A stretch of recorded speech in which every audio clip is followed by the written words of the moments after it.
Okay, it looks like everything is up and running. My mic seems to be going good. Perfect. All right. Looks like I can see everything I need to see on my screen, and OBS is picking up the correct windows. So that is great news. I'm just going to turn down the volume on my main page here. There we go. There shouldn't be any echo now.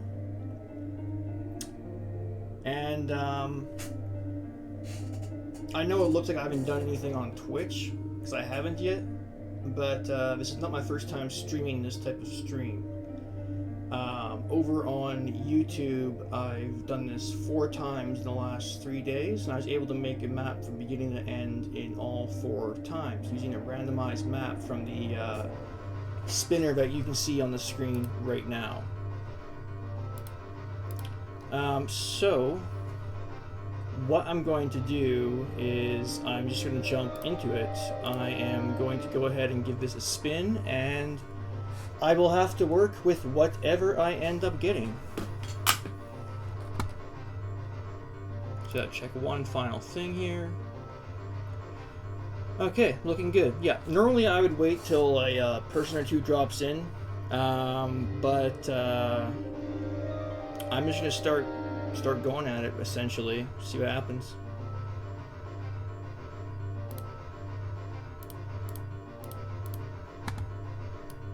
Okay. So let's give this a spin and see what I am stuck with, or not necessarily stuck with, but whatever I end up having to work with here.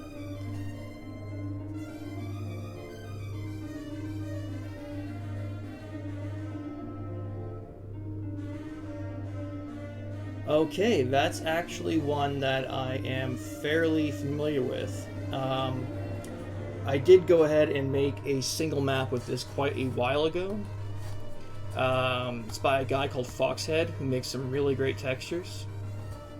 These are some interesting ones in the sense that there's not as many different designs per se as something like Otex. They're different, but more so you'll have a series of designs, and each of those designs will have a series of colors that fit that design also.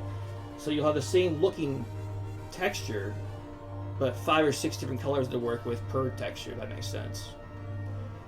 Now, I did have some very slight difficulties in getting this to render correctly in Xandronum, which is, of course, is what I'm using here, because I'm working with UDMF. But we'll cross that bridge when we come to it. I'm not going to worry about that until I actually compile everything together, put everything together, and try to get this package up for release eventually. So, give me just one moment here. I'm going to go ahead and open up Slaves. I already have set and ready to go. And I have a pre-existing resource pack that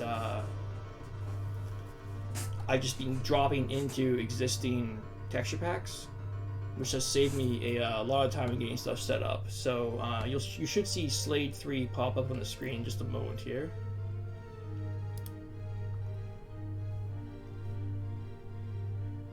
Let's see.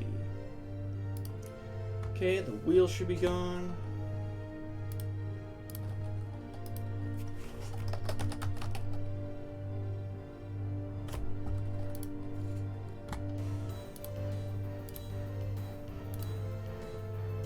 Let's see here, just making sure that nothing has messed up.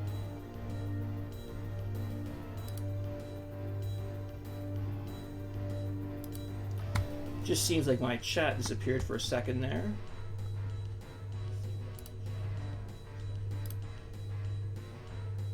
So give me just one moment here while I get that corrected.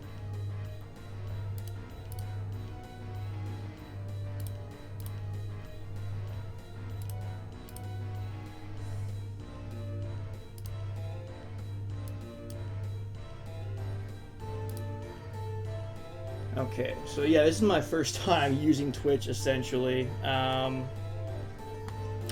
things are going to be a tiny bit rocky while I get things figured out. So I'm just going to go ahead and get the chat to come out again here.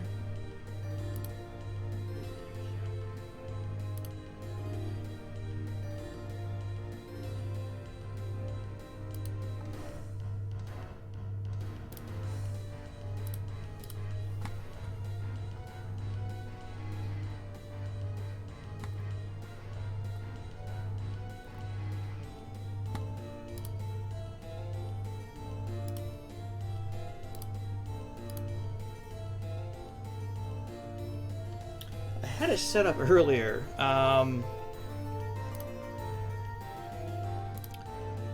Now I'm trying to figure out where it is. Ah, here we go. Here we go. Okay.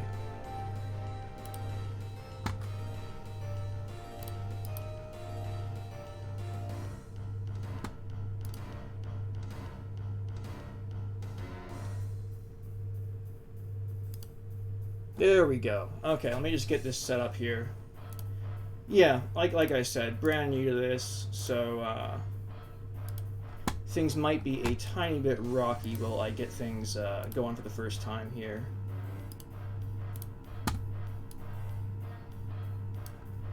But it'll all work out. Just a matter of knowing the different little things between YouTube, which I've already been using to stream, and Twitch, I suppose. So, but it looks like it's on there now correctly. Just send a test message just to be sure, and then we'll get Slade going here.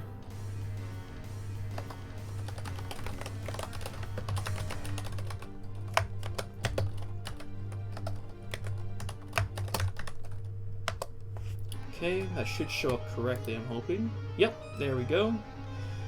Alright. And Slade should be on the screen now, which looks like it is according to OBS here.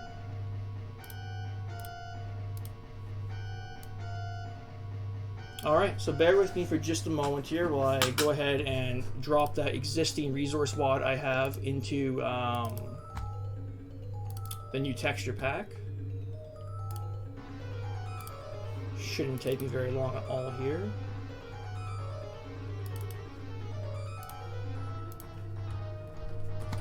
Okay, resource wad is open. And I just gotta grab Fox text now, and it's a matter of just dragging, dropping, and saving. It's very, very straightforward.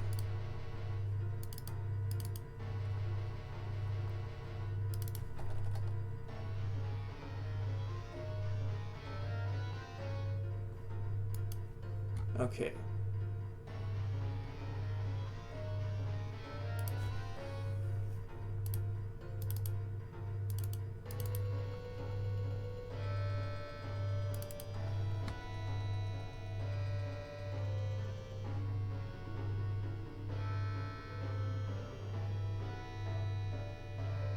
Alright, so because Fox Text is set up as separate PK3s as opposed to a single WAD file like a lot of other texture packs I've used, I'm just going to go ahead and start it as a new map and then worry about loading in all the resources later. So I'm just going to exit out of this real quick. So Slade 3 should be off the screen now at this point.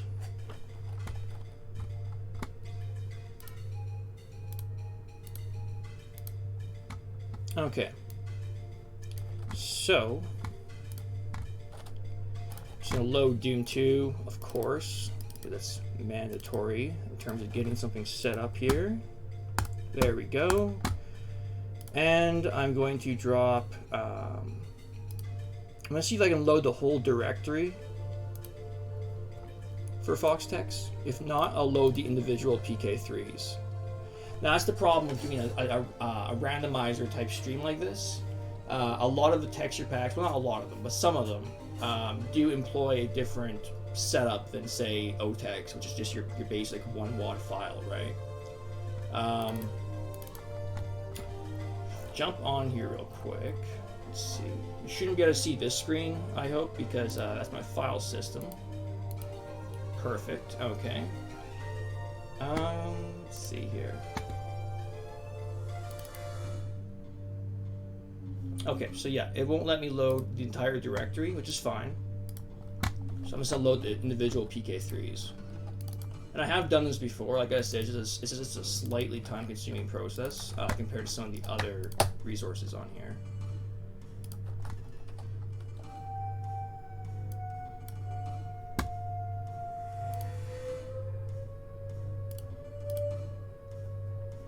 So there we go. That should be the first, what do you call it? PK3. And that should be the second volume. Yeah, it's broken into like 5 or 6 individual parts here, which I'm not gonna lie is a little bit inconvenient. There we go. 3 is open, and I don't think there's much more to load here. Volume 4.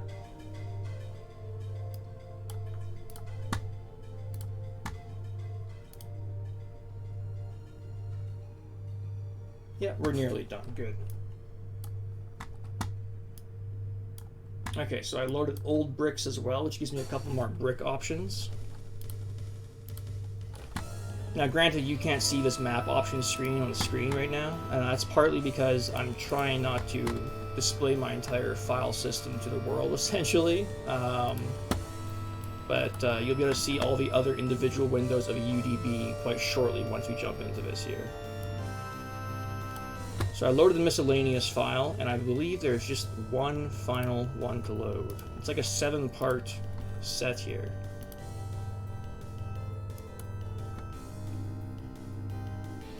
Okay, so let's go ahead and try this. Also going to load, in addition, that pre-existing resource wallet I was talking about.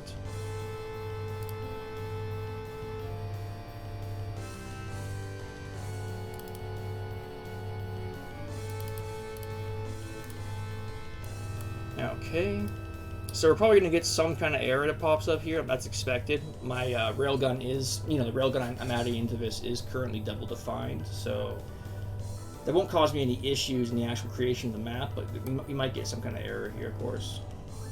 I would not doubt it. Okay, yeah, the exact errors I expected, so no problem. Yep, looks like UDB is displaying correctly. Very good. Okay, so I'm just going to do a quick test here to make sure that every window is opening and displaying correctly. So pop up a real quick sector.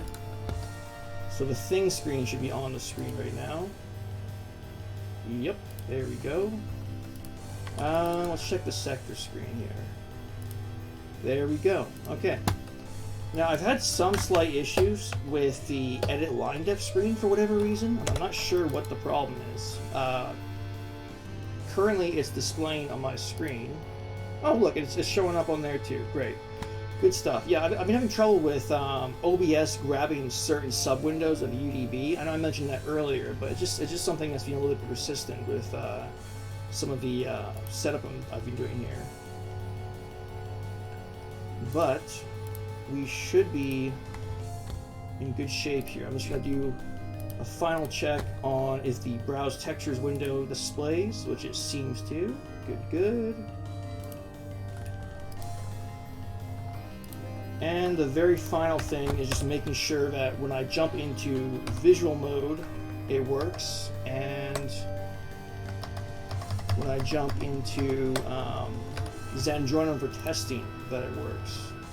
And I should be good to go for any future stream, really. I shouldn't have to mess around like it's the start of everything going forwards, so. Alright, so we got the player start. Let's just jump into a test real quick. It should go into full screen, which I don't think will display correctly, but I'll change that from the menu and we'll try it again right away. So I had to take some screenshots with it, and of course it's not optimal to take screenshots in a smaller window size. And this is normal for Zandronum when it's loading this texture pack for whatever reason. It does encounter a lot of errors. I think that's related to the use of true color PNG for the format for most of these textures here. It does always end up loading correctly. It just takes some time. It takes a little bit of time.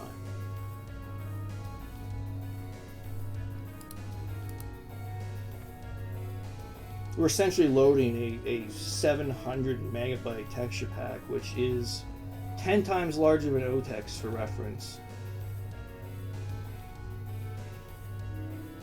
but it looks like, yeah, full screen. Okay. So just changing that to not full screen.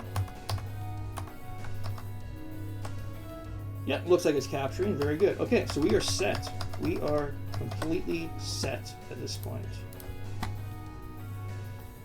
Very good, very good. Okay. So I'm going to get rid of this room, and I'm just going to get started here. UDB is showing.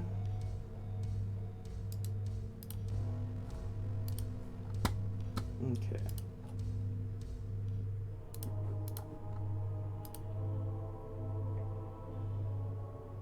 Perfect.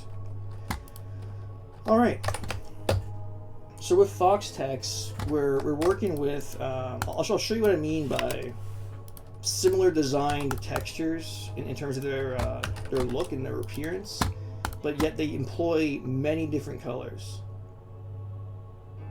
So if we look at metal here, once it decides to load, there we go. You can see how we've got this one design here, but it's repeated in from silver to black to red to orange to olive to, you know, faded blue here. So that gives us a lot of opportunity for different themes. It might seem a little limited at first in the sense that not everything is different looking, but you know, we could go with a red tech base, a blue tech base, yellow, white, black, orange, whatever, right? There's also quite a few liquids in this. So I might be feeling just, I don't know, going with some kind of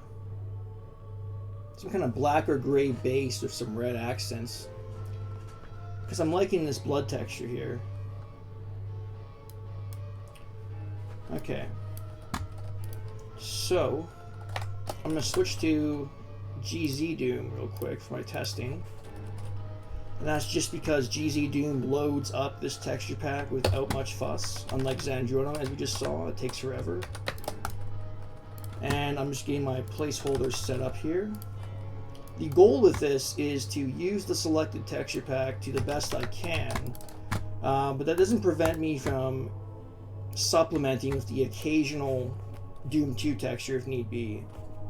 Like if I you know need a lava texture, there's no lava textures, I can use the Doom2 lava texture. It's not a problem. But the idea is that I should be looking at using Foxtex at all, you know, whenever at all possible. So. Okay. So I'm going to go some kind of a tech base. That's probably going to more border thematically on a heck base, in the sense that it's going to be a bit hellish looking. Because I'm going to be using blood, I'm going to be using a lot of black textures, a lot of brick.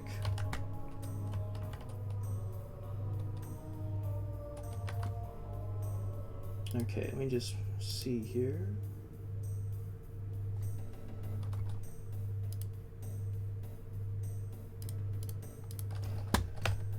Okay, so I'm probably going to want to cut this down a little bit in size.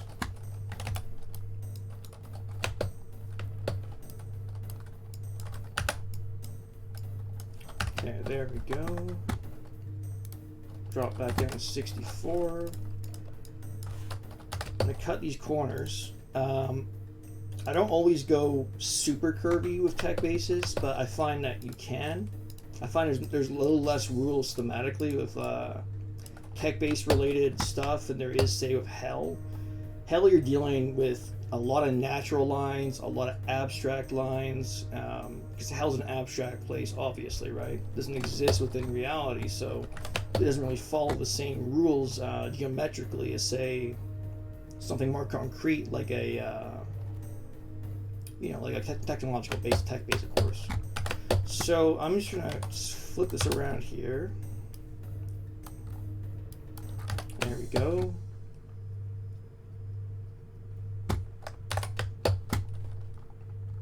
I'm thinking I might drop in some kind of skylight to start this room off here.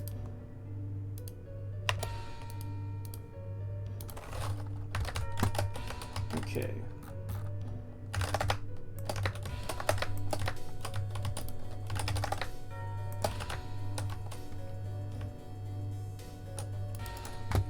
Change this over to sky. There we go. Now, obviously, I haven't chosen the sky yet because I didn't know what theme I was going with yet. And typically, I don't know what I'm doing thematically until I get a little bit into something. But I think because Foxtex has so many different black metal variants, black brick variants, I'm going to go with a bit more of a hellish vibe.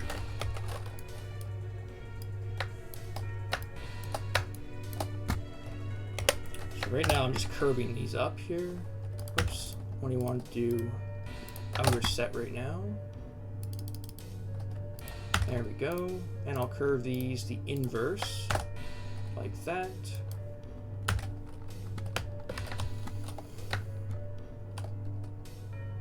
Okay.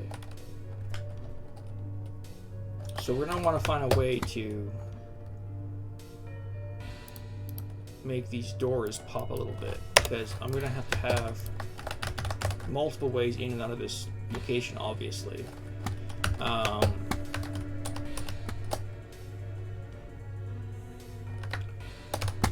see here. So what I'm going to do is I'm going to flare these entranceways. So that will give us a little more of a sci-fi vibe. I find curvature absolutely helps in making something look a little more natural, a little more unique in terms of its geometry. So what I'm going to do is I'm going to nest some doors underneath this.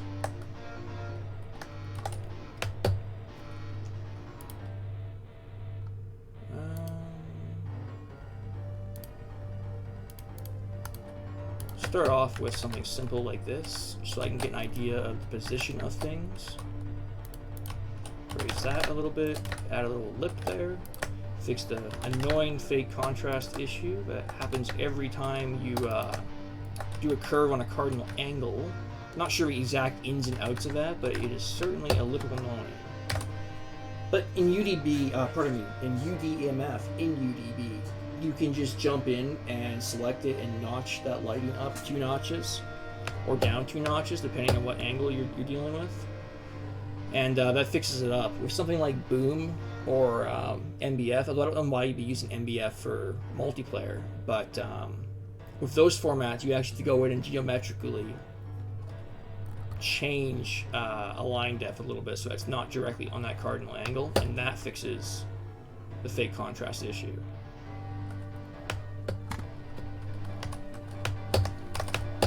So I'm thinking I want some kind of obstruction in the middle here, because you're going to have...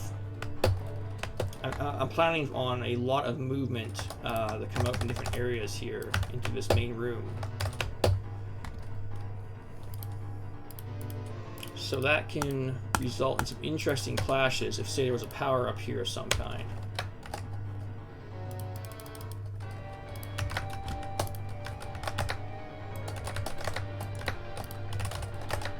Okay.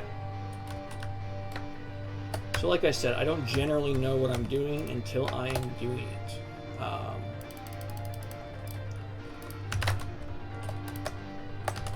So far, we've got a bit of, I don't know what you would call this, an atrium, an entranceway, a lobby, perhaps. Regardless, it's going to be a main thoroughfare for a lot of different entries into this map, into this room here. Because we're going to try to drive movement by placing a power-up centrally.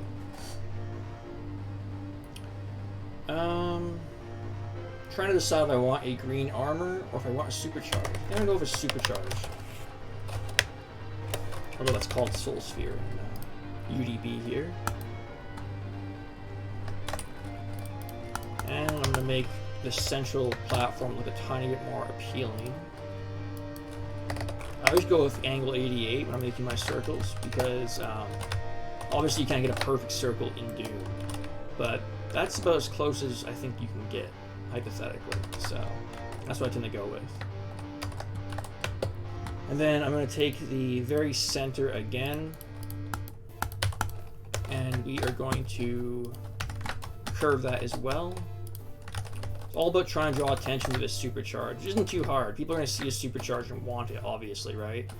But we want to make it as attractive as possible, because we're going to have a conflicting of other items eventually. Like, say we have a green armor here, or say we decide to go with a BFG or a railgun over here. We're going to want to balance that with other objects, but still make it as appealing as the other objects, if that makes sense. Okay, so I think I'm going to add on a large room down here.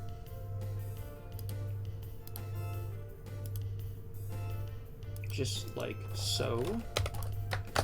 And we'll flare this slightly here.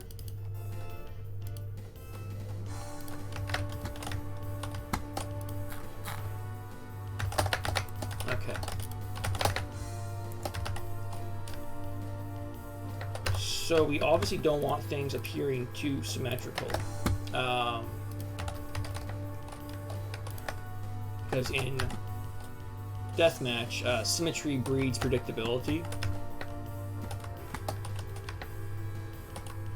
So what we'll do here is, I kind of like where this bottom entryway is. I'm going to flip this on its side. There we go. Because it'll give me a little more room in how I look at connecting these areas. I know obviously nothing's changed geometrically by flipping something on its axis, but it does help me in the sense that I can see different connections possibly by moving things around.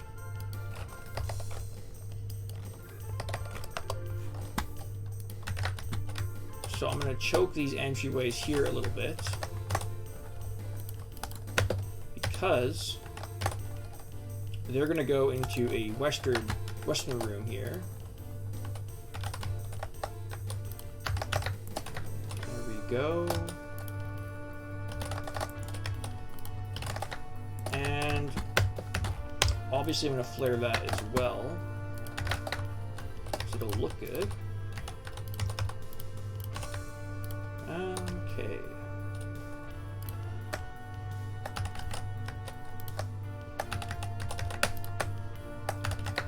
Just fixing that fake contrast issue again. It does drive me crazy a little bit here. Now what I tend to do with my texturing is I do all my lighting prior to changing my placeholder textures. And the reason I do that is because I always want to view said textures, and I guess you could say the correct light. Because if I do this now when I'm in full bright, I'm not quite full bright, 192 brightness, of course those textures are going to look different, shading wise, tone wise, when I go ahead and actually put what I want for the brightness levels. So I get all my lighting done first, after I get my geometry done, and that allows me to at least understand exactly how my textures are going to look before I even decide on implementing them. Because a texture under 144 brightness, for example, is going to have a different appearance under 256. That's just how it is, of course. So why texture everything now when I'm in just completely 192 here, when that's not going to be representative of how the final textures are going to look, if that makes sense. Okay. So I've got a bit of something going on here. I'm going to throw a northwestern hallway, pardon me, going up here, and coming back down into the central area. And we're going to drop some kind of slope or some kind of something in terms of elevation change in this, because we don't want to be dealing with a mostly flat area in Deathmatch, obviously. Let's see. here? Should be right. There we go. Curve these corners outwards.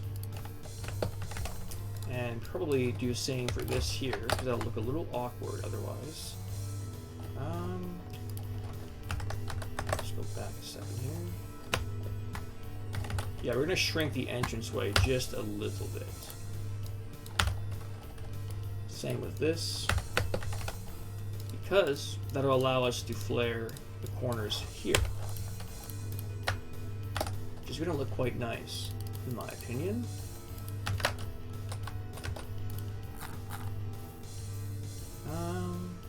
Yeah, that'll work. We're going to be going partially lower in the ground here. I'm going to incorporate some kind of slope that drops us down the side, down here.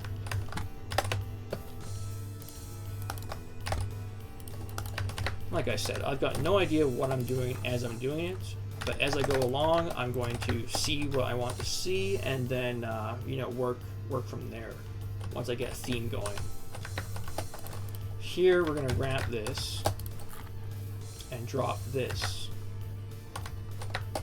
which in turn is going to lower this, of course. So we will ramp that to here, which I thought was going to be steeper than that, but that's actually good. That's not too steep. Nice. Now, lower that. And a lot of people don't curve their slopes. And I couldn't tell you exactly why that is, because I think it actually has a fairly cool effect. Raise that lip a little bit here. Or in this case, I might keep that lip down, because I want you to be able to hit it from all angles without actually obstructing anything. Ease of movement and all, right? Let me just think of what else I should do here. I'm going to widen this out a bit. I'll give you an excuse to put a room here. And I'm going to narrow this slope a little bit. Just for the sole fact that now you can hug this wall and have half your body obstructed without actually, you know, causing an issue of the path itself in terms of movement. Lower this here.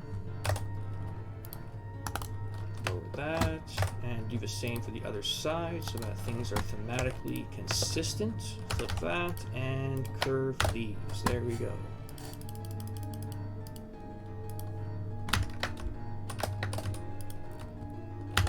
Okay.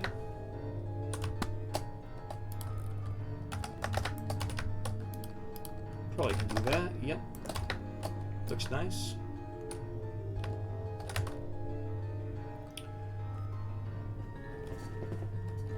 Now this I'm not entirely sure about, this slope here. I might have to figure something else out for that, because I don't know if I like this uneven lip, whereas the lip here is perfect, of course, right? So I might try to just cut this slope, truncate it a little bit here, and raise both. Yeah, that's much better. Much better, much better. Okay.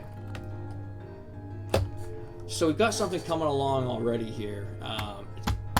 We know we're doing theme-wise, which is going to be a tech base of some type. Heck base, most likely. We know what our colors we're using. Predominantly black and gray, with maybe a little bit of brown, maybe a little bit of red for accent. Being a heck base and all. Hell plus tech, of course. So, I'm going to flare these inwards. There we go. Just get this saved real quick.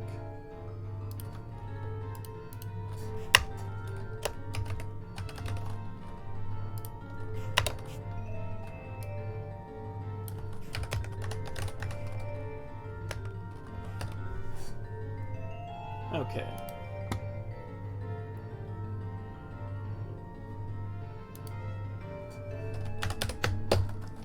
Alright, so we should be good to go now. I shouldn't have to take so long to save in the future here, because I've actually got the map named now in the system, at least.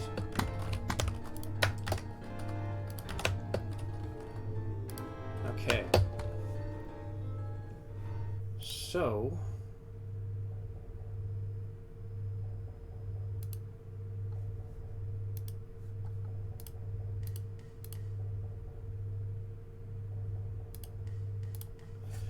I'm trying to think of how I should connect this region here to this region here. I could just go with an L-shaped hallway. I could try to mess with the elevation a little bit, add a bit more height or a bit more... So what's going to happen is this is much higher. Oops, this is much higher than this, of course. So we're going to have a dip, obviously. Question is, do I want to do an L-shaped hallway and split that dip, or do I want to just find a way to go directly down?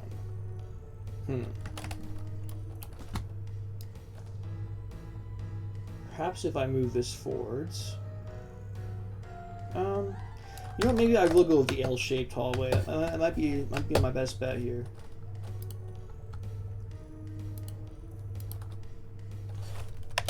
Now, granted, I'm going to want to have a border for it, so I won't go directly to the edge. There we go.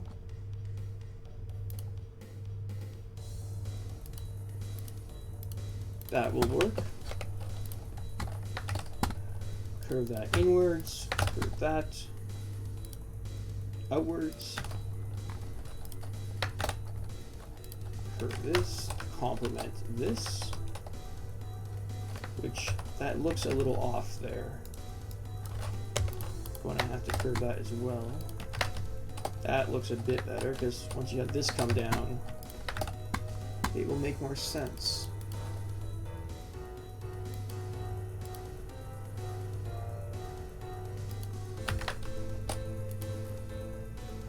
Because we're going to go lower than this arch here. Because if we went flush, well, you got this weird little area here, which just does not look aesthetically pleasing to me. So we'll go down a little bit more. Now we've got this to deal with, which I've already gone with a proper slope on the other side. So I'm probably going to just go with a staircase here to add a little extra visual variety.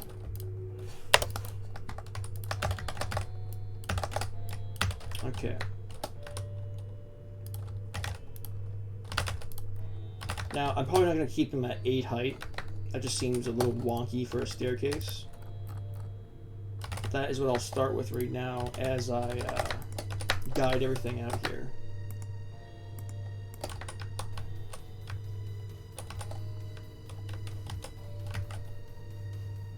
Okay.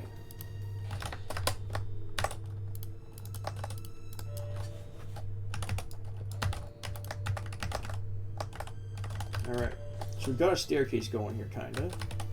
We want this raised up 64, so there's a reason to do a staircase on the other side of the L.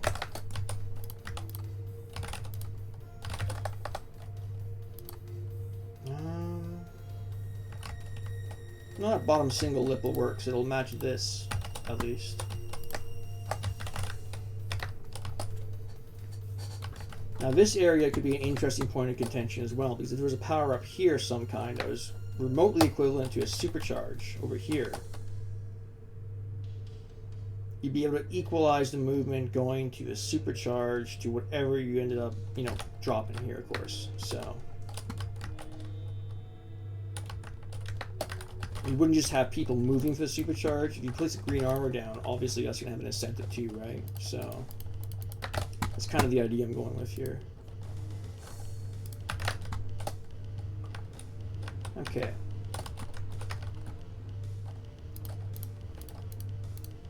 So, curve those as well, because why not? It'll look nice. drop that, drop that. Fix that annoying fake contrast. There we go. And here as well.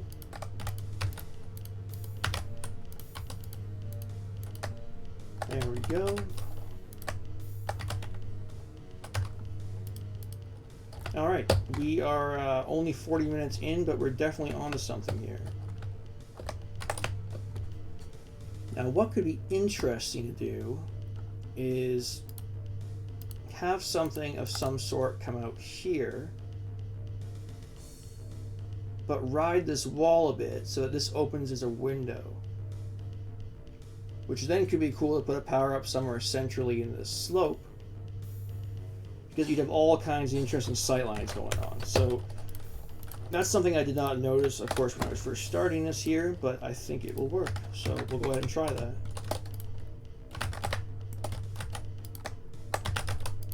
Deathmatch is all about feeling stuff out.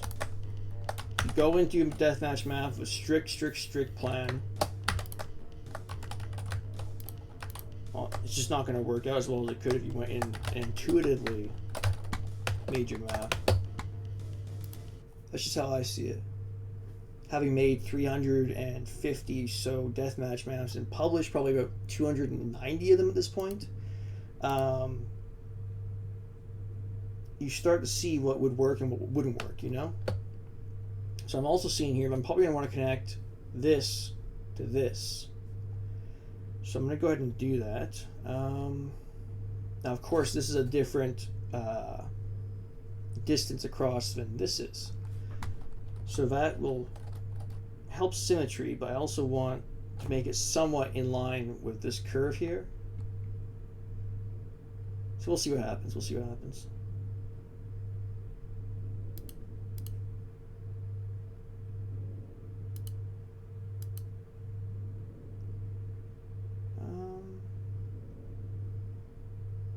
Probably only want to go a little bit across here. Like this. I'm going to change that MIDI because I have no idea what that is, but like, it's quiet as all hell.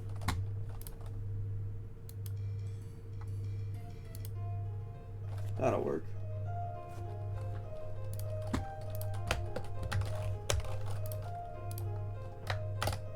Okay. Now I've got this in the way, of course, but I might try to move everything out here just a little bit, just so I have room for a border on this side. So I shouldn't have to do too much here.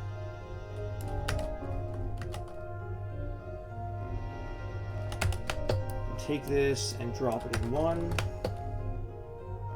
There we go. So we have 64 here, 64 here, 128 here, and 128 here.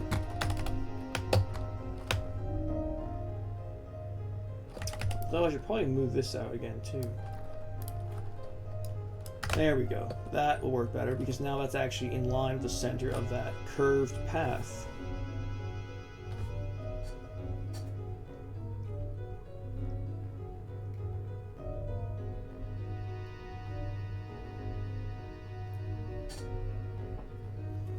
Okay. Curvies inwards.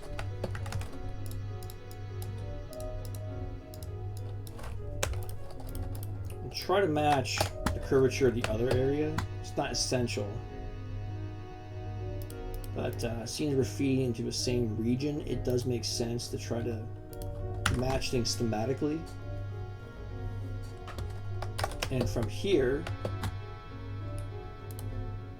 we're going to do that. It shouldn't have messed up the curve. Nope, good. And we're going to try to link these. Good, there we go.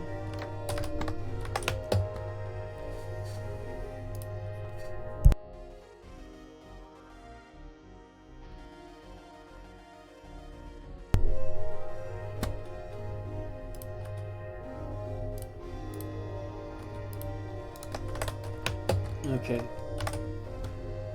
So I'm trying to decide if I want one large rectangular window or if I want a series of small square entrances into that curved area.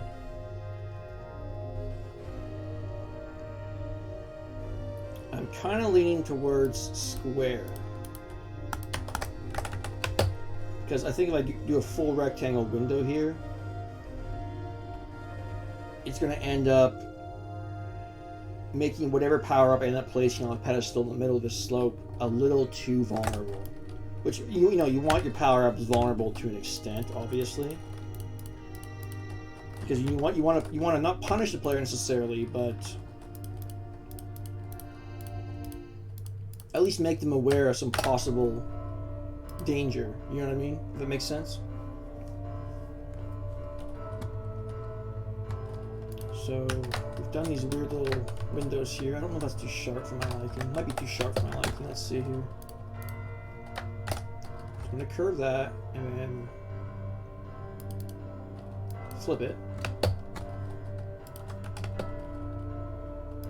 And curve that as well. Flare that. Okay, I think we're on to something here. That's like the perfect height there.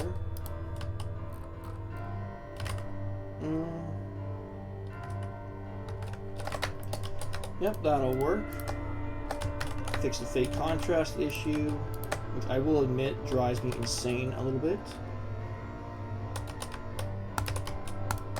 If you use the curves as much as I do in a tech-based design like this, you're always going to end up missing a couple of those fake contrast issues. Which, just a little pet peeve of mine. So this path is obviously going to have to be raised up because I want people lunging out of these entranceways to where this power-up is going to potentially be. Now that, of course, causes us some slight issues here because we're going to have to move these further in.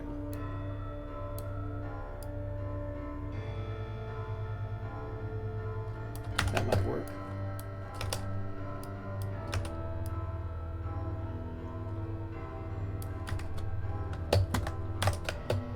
The reason I'm doing that is because I have every intention of doing some height differences here with some slopes. If I had these too close to the edges, I wouldn't be able to get enough slope height.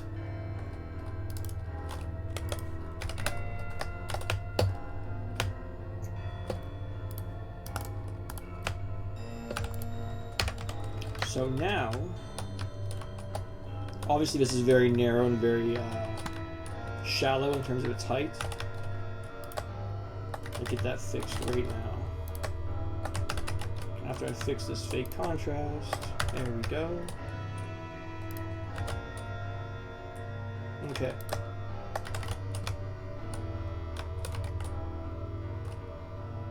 So from here, we'll drop down one level. And lower this by one level. Now this is where it's going to get a little bit tricky. I'm going to have to try to find a way to gain some height here without really ruining this effect I was going for.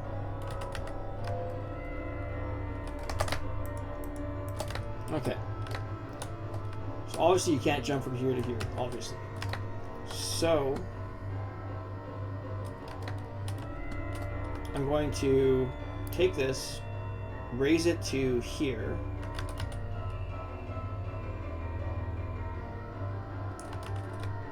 Let's see, let me just think here.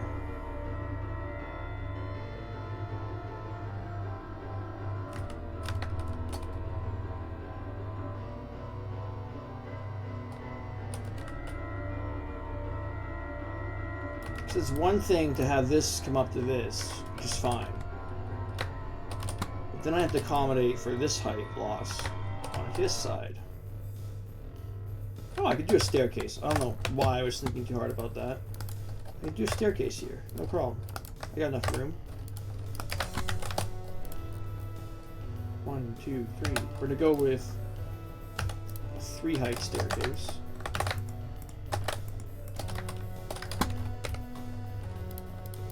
Curve these this way.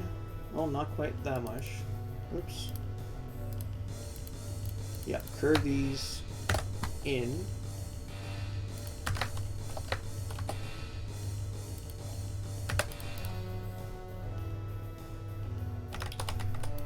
I'll get it figured out here. Of course, we're allowing jumping in this set, being UDMF and all. So something like this isn't that annoying to play, to deal with when you're playing, of course, but it might be annoying to deal with if you were backpedaling and forgot to jump, for example. So I'm going to try to cut this curve out here. It might give me a little bit more room to work with what I'm doing.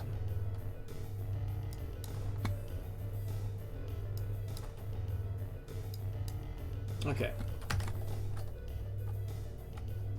So now I should be able to flare this. Yeah, in line with the others. Perfect.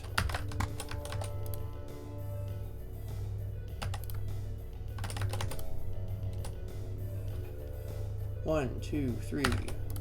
1, 2. I could probably even split the staircase one more time.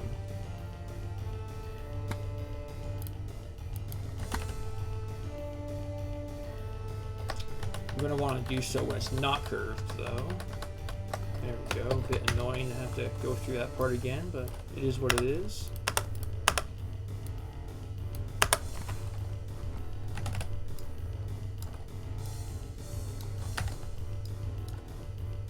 Okay. Split this here. Split that there.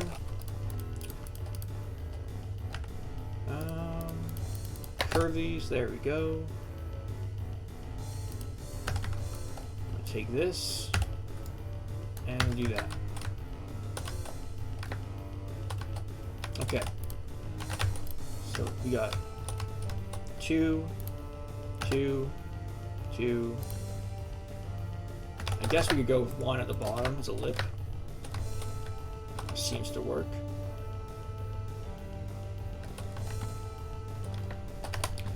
Alright, so I'm going to go ahead and get that power up placed like I wanted to after I slope this.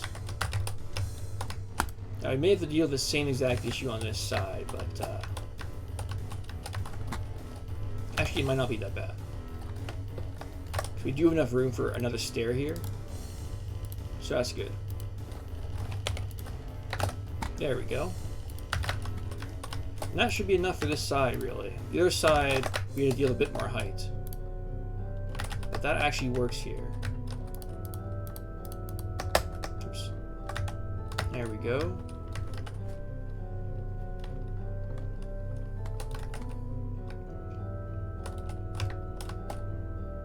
Okay.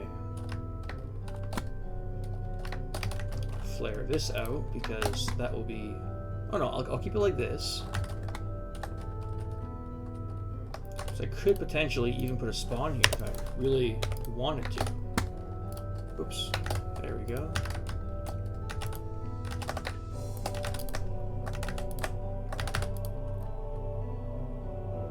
That looks really short, but it could actually even go one more notch down and Doom Guy would still be able to fit in there.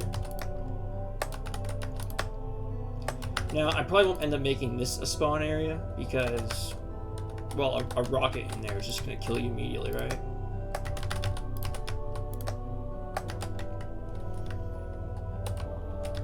But it wouldn't be a bad place. There's some glass, there's some extra lights behind the glass, there's some detail of some kind, right?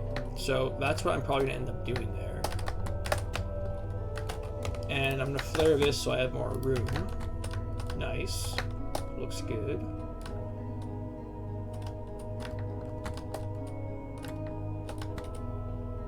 Now, I wonder if I can raise this roof by just 1. When I say 1, I mean 64.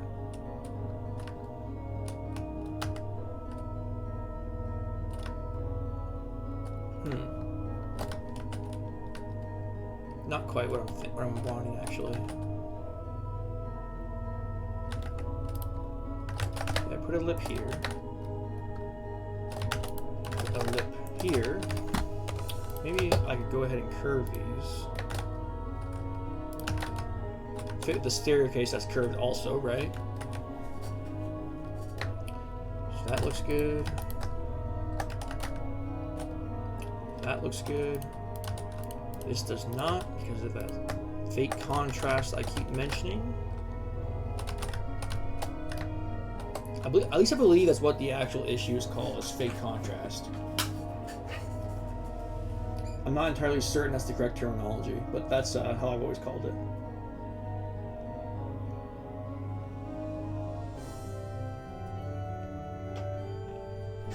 Okay.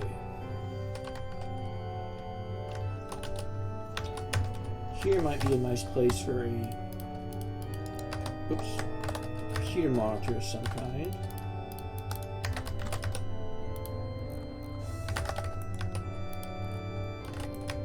There we go.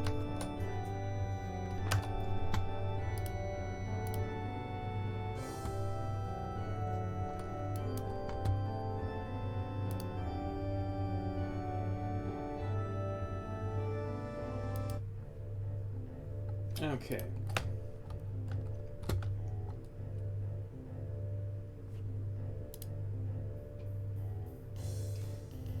So just looking at the overall overview of this map so far,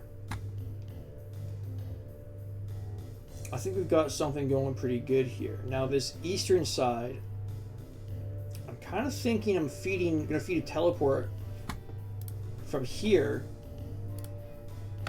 or in that region, to potentially not quite here, that's too close. Perhaps the end of this hallway. So that would force people to move to the east.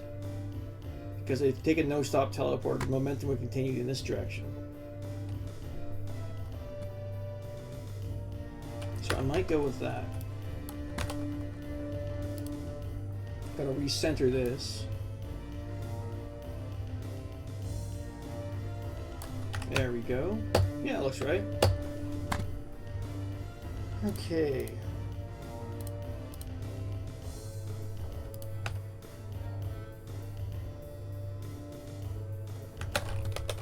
Flare this out because it'll give me more room.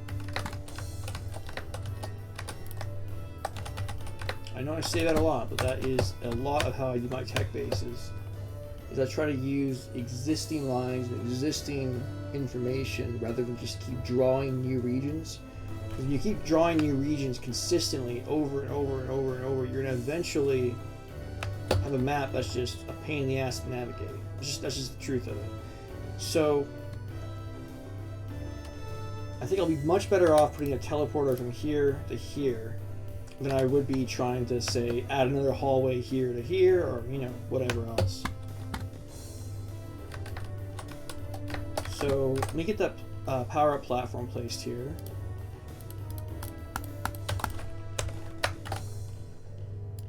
There we go.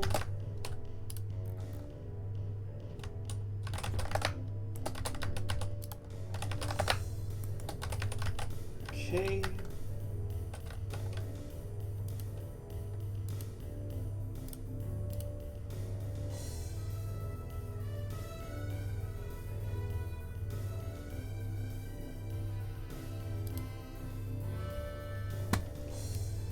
All right. So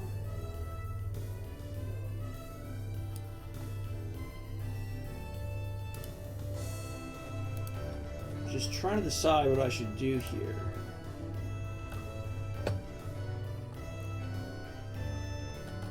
When I stretch that curve there, you see this got all wonky?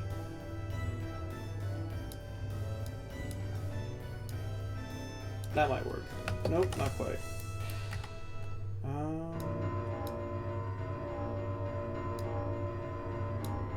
Alright, that'll work. Move this curve down one more. Perfect.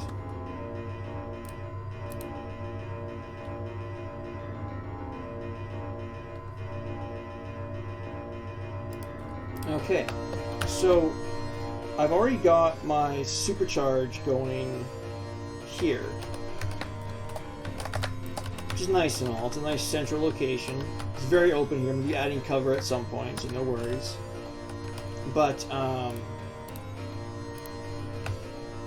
what I'm probably going to want to do is place a green armor in this location.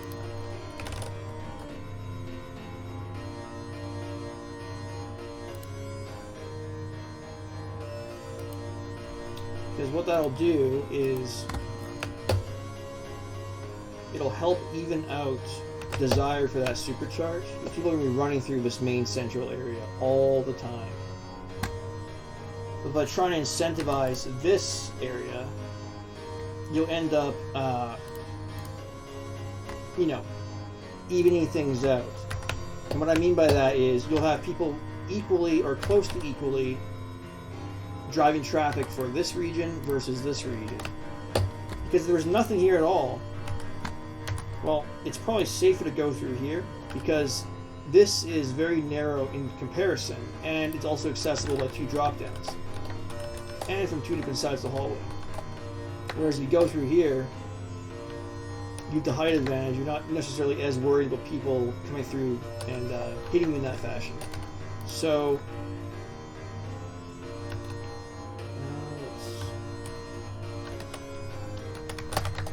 fix that fake contrast. There we go. Fix this. Okay. So I'm going to drop some cover of some kind in the central room. Because right now it is way too open, even for my liking. I don't mind a lot of big open areas in Deathmatch. This is just simply too open. So I'm probably going to drop some pillars here. That should work. Change that MIDI because it was driving me a bit nuts. Curve these. Now I could do some kind of interesting setup here with these pillars going up to this upper area.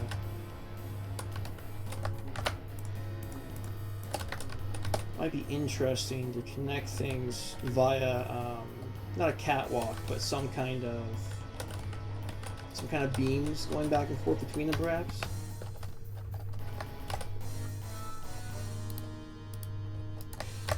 Okay, just draw some lines here.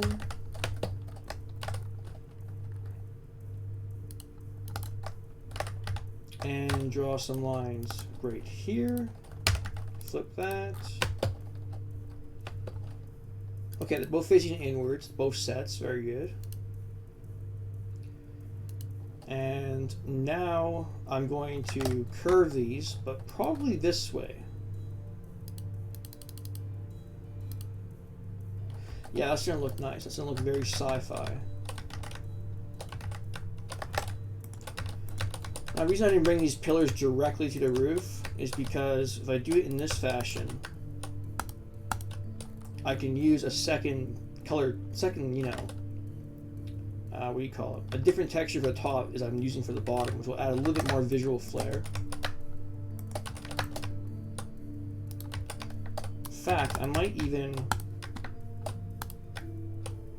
drop these, not all the way down.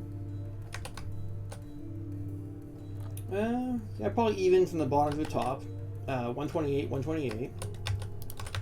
Fix this annoying fake contrast. There we go.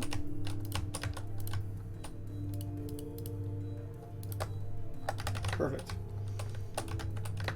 So what I'll do here is I'm going to make an internal pillar. And this internal pillar will probably be some kind of light or some kind of metal fade or something that's going to look nice vertically. So take all these, curve them all, because we're making pillars, you know, why wouldn't we curve them? I know curves aren't always used for everything, which is, you know, when I made the hell level yesterday, I didn't really incorporate many curves because we're dealing with a much more organic, much more abstract location than, say, a tech base, right? Which is what this is going to be.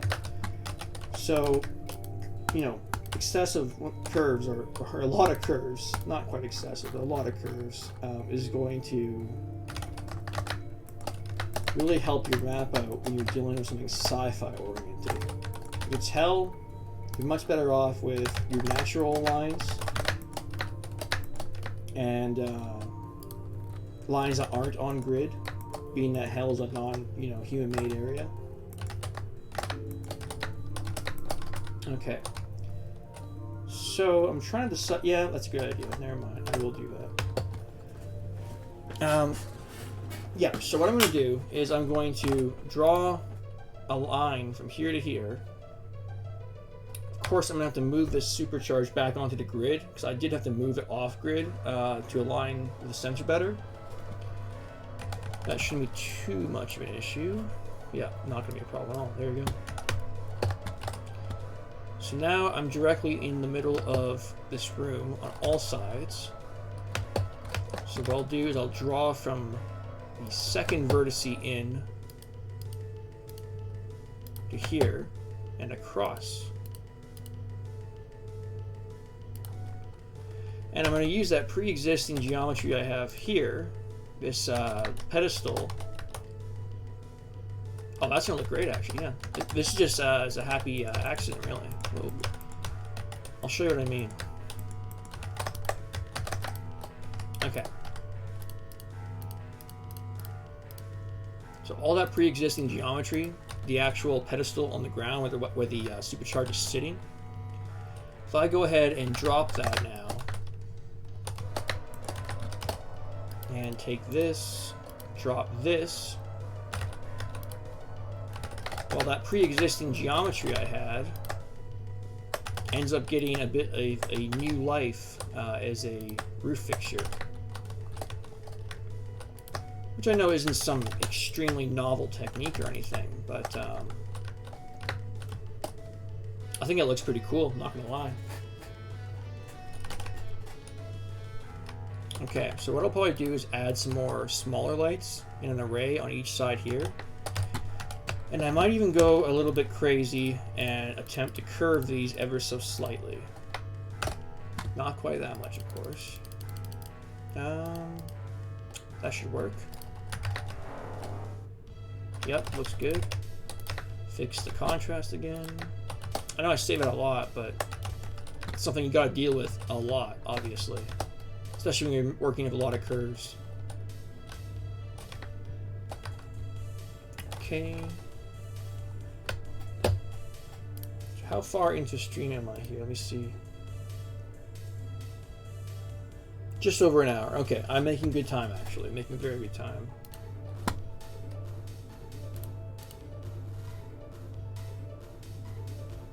Okay.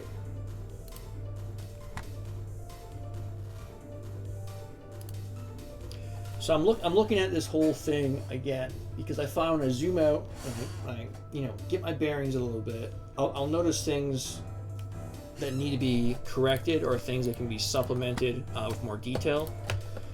Example being this region right here. There's a lot of nothing going on there. So that could be easily fixed with a bunch of lights, some kind of pit in the ground. That's probably less than optimal. But I could go ahead and, well, I say I could put a skylight in, but look at how much higher that sky is than this region. That could certainly prove problematic because I'd have to raise this roof by a lot. So I'll probably keep this region as more of an underground area. That makes more sense to me. Makes more sense logically in terms of an actual building structure too. Because in the basement floor, you're not going to have a skylight going to the 6th floor, you know what I mean? Obviously. And it's not that you got to follow real world architectural conventions when you're making a deathmatch map. You're dealing with something abstract to begin with, but it is always best to at least make things make sense within that world. Not everything has to make sense architecturally compared to how the real world operates, of course. Because where would be the fun in that? I like Doom2 as much as the next guy, but duplicating everything and only duplicating everything is just not gonna work out. So trying to find little neat ways you can separate yourself from real world geometry is always the way to go, in my opinion. Well, you don't look at my opinion even. Look at any map that's based on a real object, or any map that's based on a real place, or any map that's based on real world geometry, like a sewer level, and there's your problem right there. Like, sewer level would not work for Deathmatch, of course, because you've got the long corridors that go forever. Everything's symmetrical. But you could, of course, make a Deathmatch level with sewer level DNA if you wanted to, like slime on the ground, moss-covered rocks, darkness, pits, all kinds of stuff. Pipes, you know. You don't have to follow a strict sewer floor plan. That's where people get caught up sometimes. Because people want to work with what they know. And with Deathmatch, well, obviously that doesn't matter, because Deathmatch has no presence in the real world in terms of design, right? So you can do whatever the hell you want, essentially. Obvious rules have to be followed, like you're not going to place a spawn facing this wall like a fool, right? Or like drop like 6 BFG spawns into a level, for example. But yeah, there's very few strict rules you have to follow, I find. Obviously that's more, you know, when you get more to spawns and item placement, there's a bit more stuff you should potentially follow for that. But when it comes to just dropping your geometry, and there's like, it's a bit of a mistake, a bit of a faux pas to like focus too much on trying to make things realistic necessarily. That's just how I see it. Okay. So I might try to raise an area up here somehow, because this is a little bland, this corner here.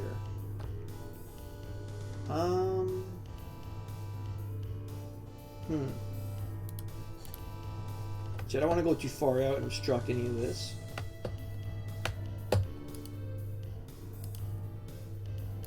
There we go. Curve that, because it makes sense. We'll raise this up a notch. Keep forgetting that this room is not completely in line.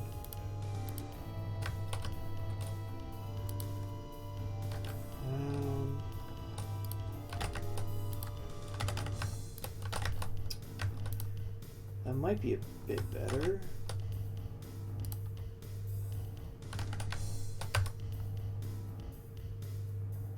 The reason I was doing that is because I kind of want to have this flush with this, texture-wise. But I might just be better off not doing that and just keeping things how they are. So maybe I'll do that for now. I can always change in the future. That's the thing. You can change anything you want in the future, of course. As you go along, you might not notice right away what works and what doesn't work. Which is what I was saying earlier about Deathmatch design being inherently intuitive. It's all about feeling stuff out as you go. Drawing down your strict little plan on paper and then trying to follow that to a T is just not going to get you where you need to get. Don't get me wrong, you can do that. You know, you could do that, but in terms of having a map that feels organic, a map that feels fun to play, trying to keep to some kind of previous set of strictures that you've drawn up is just going to leave you disappointed, because you're going to be constantly trying to measure up what you've designed to what you've already drawn out. At least that's what I do. If I draw something out, the very few times I have, I'm sitting there going, oh, am I following my plan well enough? And, you know, the longer you spend on your plan, the more time you feel you wasted if you don't end up following that plan, which I seldom follow what I would create plan-wise, right? So, at some point, I was just like, you know what? I'm just going to fly by the seat of my pants, see what happens. And if something works, something works. If something doesn't work, well, then I will go ahead and refine that, of course. But I'm not going to worry about it in the moment. I That's an easy way to get stuck in the mud. Second guessing yourself consistently about, ooh, did I match up with this plan? Did I match up with this preconceived notion I made about the level? So forth, so forth. And it's an easy way to stifle yourself creatively, I find. Not to get too deep into it in that sense, but I do find that that's a trap that some people fall into sometimes. So right now I'm just dropping some lights here because they will look great in this area.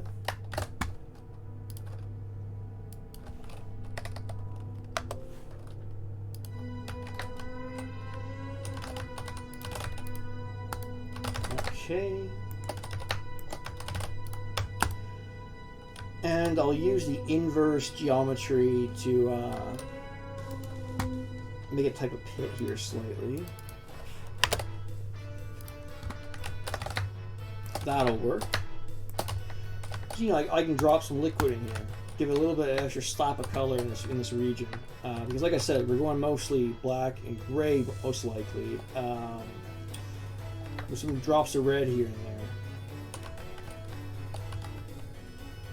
So if I have an excuse to drop blood in this area here, why not, right? This region here will contain torches. It's always good to set your detail into the wall when you're making deathmatch, of course.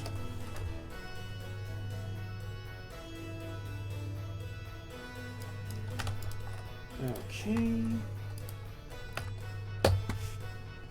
So I've got the main floor plan going here. Didn't take me too long at all to get the main idea going, at least, which is nice. What follows next, after I finish up a little bit more detail here, is to do a quick run through for lighting. I also got to decide where I want that teleport destination. Which, if I'm looking up here, let me just think for a second. If the teleport comes out here and it's a no stop, well, you're heading straight for that wall. But if it wasn't a no stop and a traditional Action 70 teleporter, well, you pause here for a second, you've got this choice, this choice, this choice, or this choice, or you go back to a teleporter. So that's 5 different directional choices you can take if you were to pause for a second here. The only issue is that if said teleporter is accessible from here, supercharges here, you're going to have a shit ton of people trying to get that supercharge, right? And that in turn is going to put unjust pressure on that teleporter entrance, which is going to provide a lot of telefrags and a lot of annoyance. So it's a really tough decision, actually, because I could just extend this hallway back, you know, like to here. But then I'm wondering, you know, you see someone drop in on a teleporter. Well, are you going to throw a rocket down that little hallway? Probably, right? If you have one. So it's a bit of a tricky decision here.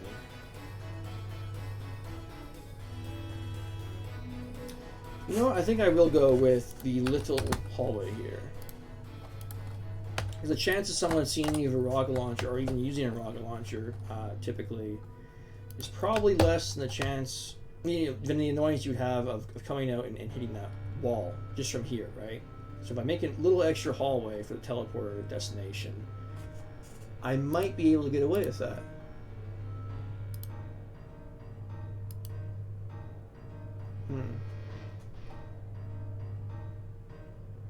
Oh, whoops.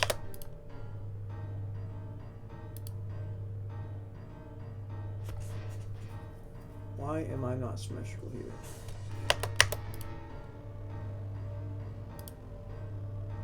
There we go. Yeah, it's a bit tricky because those last couple lines aren't on grid, which I'll fix right now because that's going to drive me nuts.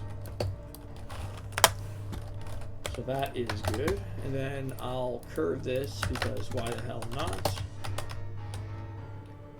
Let me think for a second here.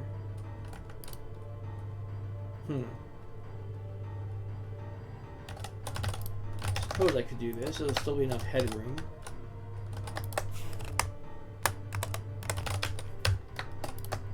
Okay.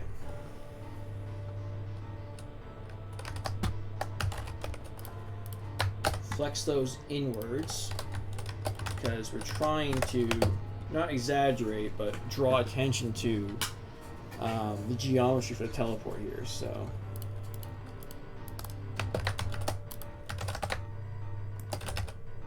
drop this. Okay. So let's just think about this. That might be too far. That's better. So now when you fly out from a no-stop, Action 154 teleporter, UD math at least, you've got some time. You've got some time to, ooh, am I going this way, you know what I mean? Before, pop out, smack the wall. Because obviously you're not going to stop your momentum. Like, why would you? It's a no-stop. You're not going to take a big pause and you don't have to, right? So that's just going to put you in too close proximity to this wall too quickly if we didn't have this little hallway here.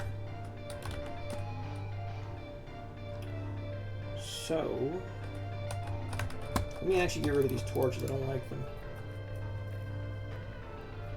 I'm probably better off dropping some techno pillars.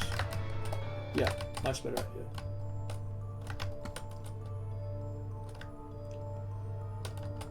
Okay, now, when I draw this teleporter up here, for whatever reason, I still have yet to figure this problem out.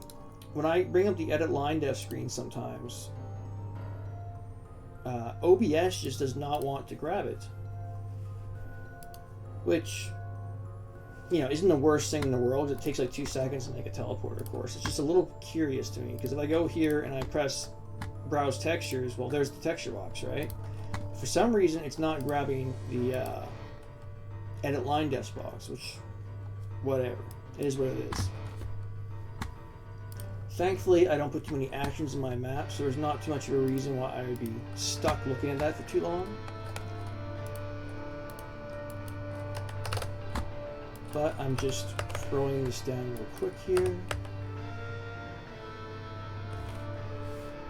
Okay. Draw teleporter here, which actually, now that I think about it, if someone's jumping in through here, and I come out here, well, that's going to put even more pressure on the supercharge, which should equal for some even more intense clashes. That's what Deathmatch is all about, trying to facilitate fun fights. Which, of course, that sounds like it would be the same for single player, but you got to keep in mind you're working with real human brains in Deathmatch, and not like a predetermined monster, of course, right? So obviously, people are going to fly through here as much as they can to check that supercharge. Even if it's not here, they're going to be flying through to check it because you can't view it from here. You can barely view it from here. You have to dedicate or make yourself vulnerable around this hallway to see it, if it's even there or not. You know, so forth, so forth. So flying through his teleporter on no stop right into the face of this supercharge could make for some nice unpredictability. We'll have to see. I'll have to test this in my Discord once I get around to that here later when I finish this map up. But so far so good. I've got everything planned out essentially. Guess I'll drop some lights in here.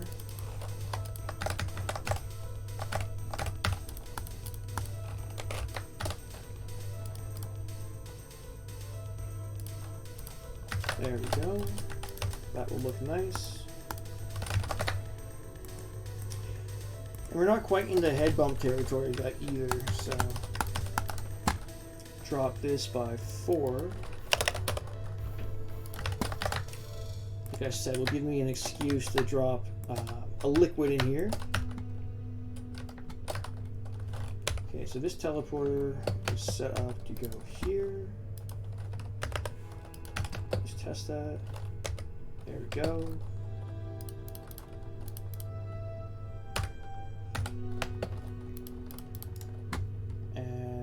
this teleporter is set up to go vice versa, of course.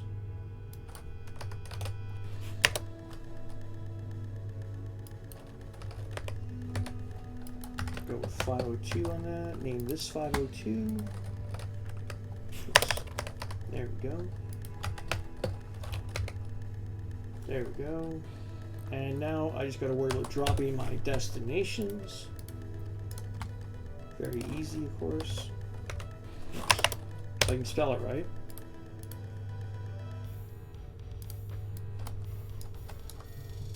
There we go.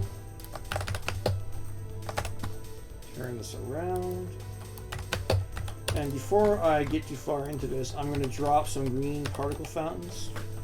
Solely because when I do test this in an unfinished state, I'll at least be able to remember what I'm doing teleport-wise here. So, okay. That works. Select this whole array, copy it, drop it here, and I put 3 in the middle usually. There we go.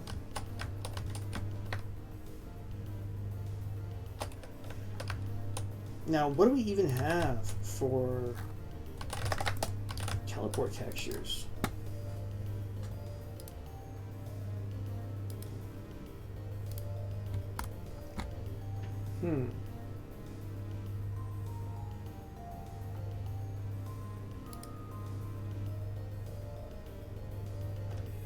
Okay, I'm just loading every texture I have here, which Fox text is huge. So we're not going to be for any want of choice. We're going to have everything we need essentially. You see what I mean by those repeating color setups?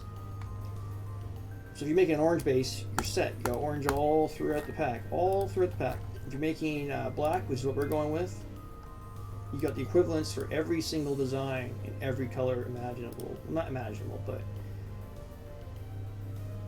if I'm making this arch, for example, I got white, black, red, orange, green, blue, and whatever this brown color is.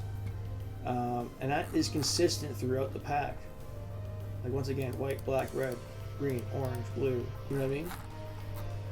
So it is really helpful in deciding a theme, because you're never worrying, oh, I like that design, I wonder if I can, you know, get it to work here, because you don't need to worry about that. You got the color you need.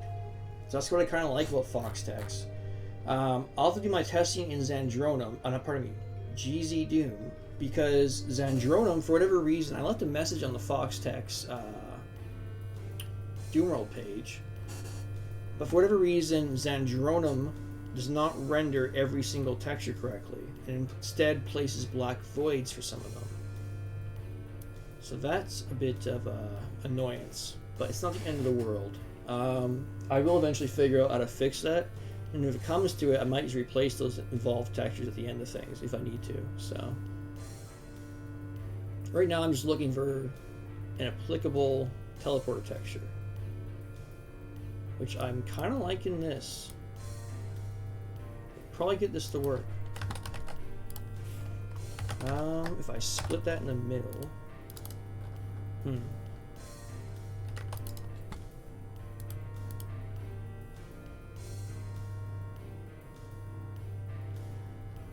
me just think for a second here. Now I wonder if that'll work if I'm still in the middle here and they're both considered 500. That might cause some conflict, I imagine. So I'm going to draw this 16 by 16 in the center. Call that 500. Link these. Drop those drop these vertices. Why is that happening? It's not even an integral vertice. Okay, let's just do this, I guess. 500. Take the tag off of this. Move that back one. So now we got tag 500 there. And we get to use the correct texture. There we go. Perfect.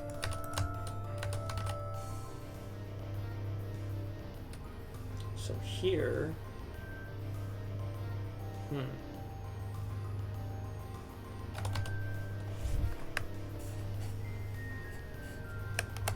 There we go.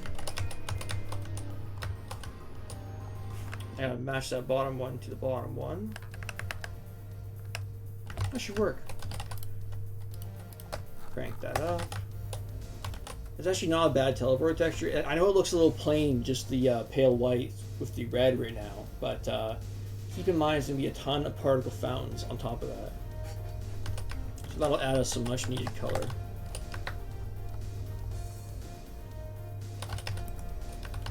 And as with all teleporters, it's always best to exactly match the color code, or pardon me, exact texture you use for the other teleporter, so people know in their heads, hey, this connects, you know? Like if I was to texture this like this, well, I ain't helping nobody. But you always want to signpost your stuff by having similar or identical texture setup for your teleporters, which, you know, kind of sounds like it goes without saying, but like I've played a lot of sets where, you know, there's a significant difference between the destination teleporter and the initial teleporter, and I find that if you just do it this way, you're going to have people learning your level a lot quicker.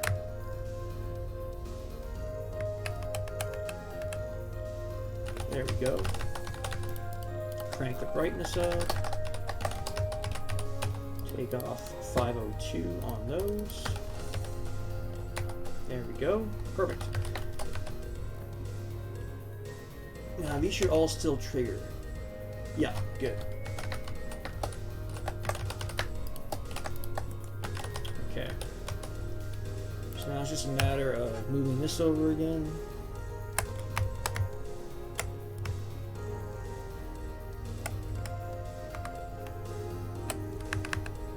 What am I doing? That's better. Move this over. Oops. Move this over here to the right.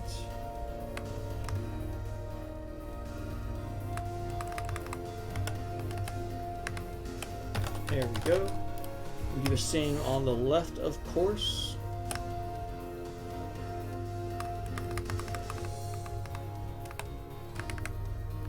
Okay. So this should be good to test real quick. I'm just going to throw it into GZ Doom. And I'm just going to get a feel for how things move.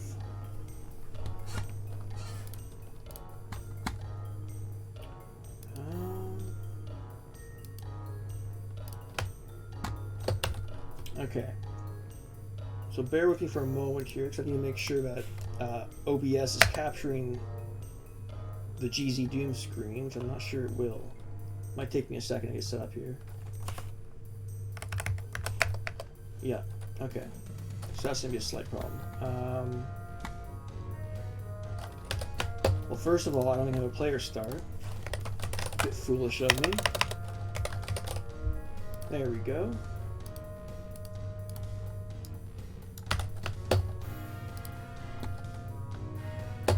Now, GZ is going to go full screen for a second. I'm going to have to exit out and then go into OBS and grab the window for it. It won't take me more than like 20 seconds. Just giving a heads up here.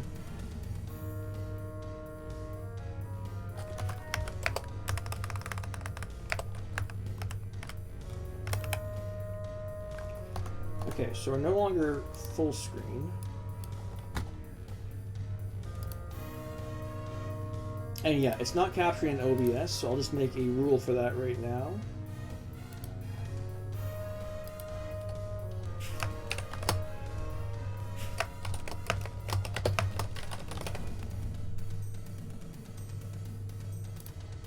There we go. Should be visible now. Move that into the center. Perfect.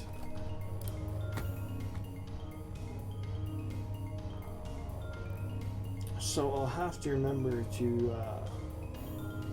well, I guess when I exit, that'll be gone anyway. Okay, no problem. So...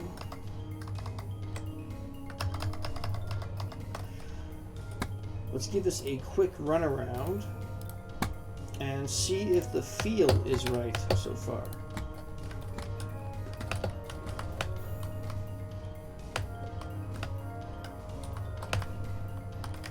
There's going to be a way up here other than just these corner jumps, of course.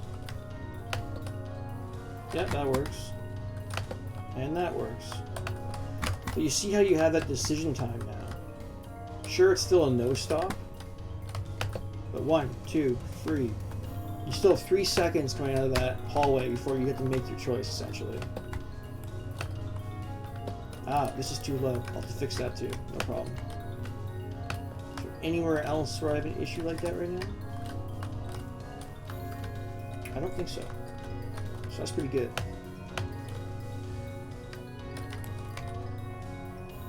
I'll probably have to make this flush with this. But that's not going to be an issue.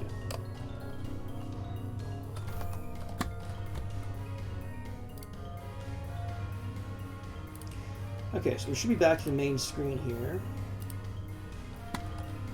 Very good. Okay. So let's get that head bump territory figured out here. I'm going to try to set this up to fix that curve. I just really dislike that inverse curve I had. Yeah, this is very fixable. Good. Yep, there we go. Problem solved.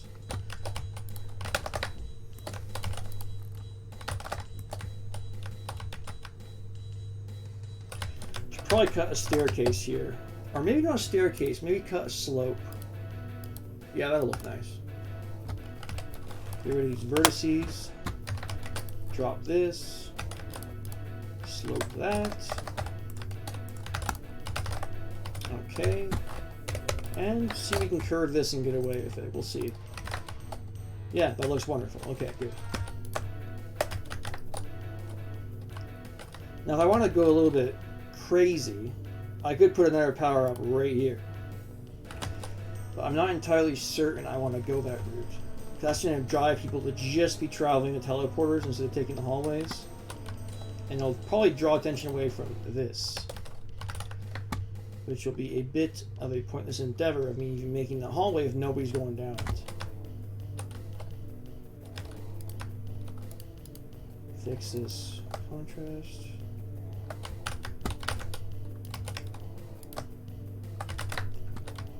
Of course, it's the problem on the same exact side too. So that's part of the problem with using curves. I know you could probably use a different angle instead of 88 degrees, but I find 88 degrees on a 90 degree box, a square, or a 45 degree corner.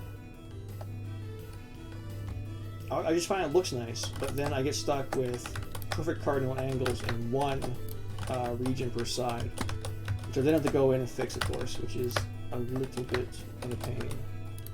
It doesn't look like much, like, oh, you know, it's just a slightly brighter, slightly darker area. Well, when I do go around to lighting up this whole area, it's gonna look messy, and that is not what I want, obviously.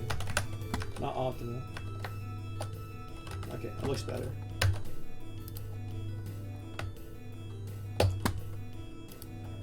Okay. Other than dropping a few more lights and maybe a little more detail, namely here and possibly here, this is really moving along, actually.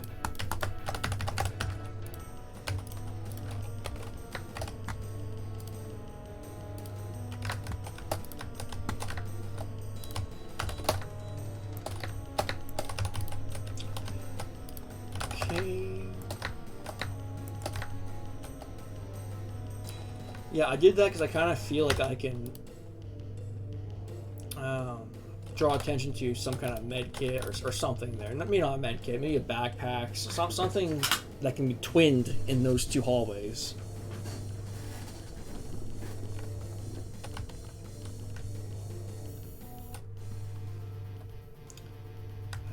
Let's see here. This wall needs some work. I know just what to do, thankfully. Okay. Now this part's always fun. I like to do this right here. Curve these, flip them, then take the whole entire back row, drop the 16, and move them all the way up to the front. And then raise these, of course.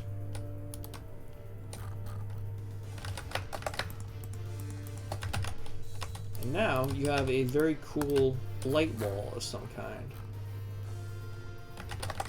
So I'm going to put lights inside of here.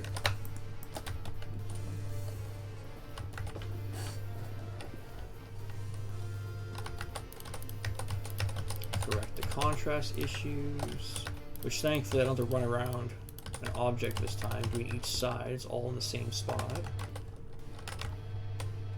Okay. And I guess I could do something here. Let me just think.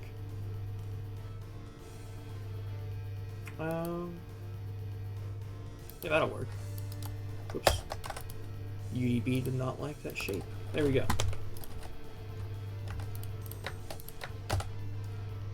So, let's see. Go with that, and I'll connect here and here.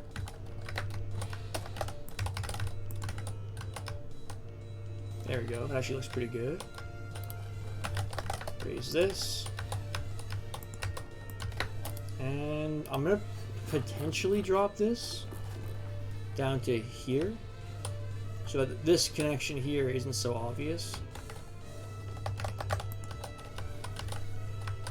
And then I'm going to go ahead and flare it because that will add a little bit extra detail here. Plus it'll look nice. Now, a little cubby like this is not ideal for a spawn, of course. That'd be silly. So I'm just going to put some kind of power-up here. Not power-up, pardon me. Some kind of common weapon, but still a desirable weapon. Perhaps a plasma gun.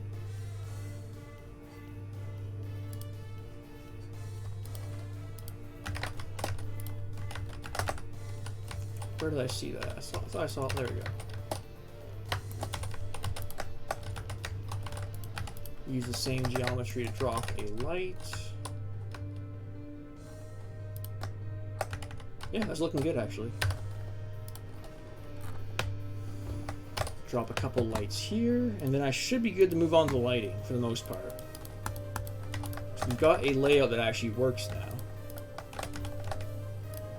as we were able to just briefly see in the runaround test.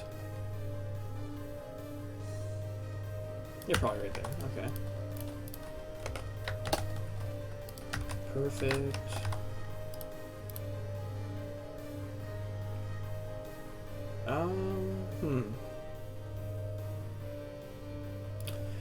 Decisions on what to do with the, well, obviously I'm going to drop these as lights. That's not even worth thinking about, of course.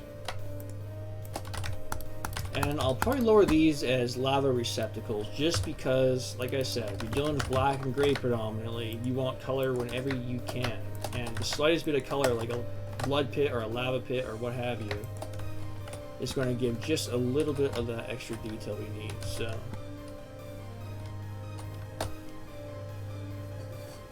okay, I think I can begin lighting. So my lighting I'm a little weird with. I kind of follow a pre-existing formula for it in a way.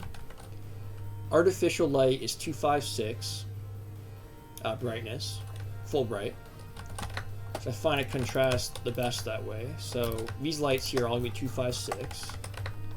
Now for normal shadow, I go 160, but for shadow within shadow or darker shadow, I go with 144. And I don't tend to go below 144 unless I'm adding detail into some inaccessible area. Because playing in playing in like 128 light or 112 light is just terrible. 144 is about as low as I will go.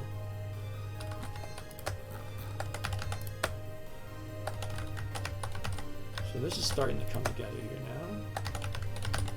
I'm usually very, very quick with lighting. Because like I said, I have that pre-existing setup I usually follow. Oh yeah, natural light is always 192, which is conveniently the default. So I'm not going to worry too much about that.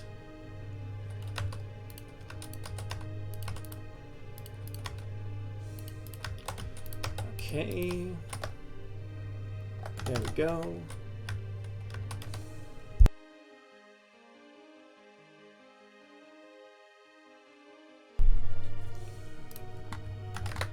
All right. So we're going to want to do this, obviously, make those full bright. And drop this to 160, fix that contrast. Okay. We are motoring along here. I can probably get away with a slightly darker shadow here because it makes sense, right? Here, not so much. We're going to have a 160, 160,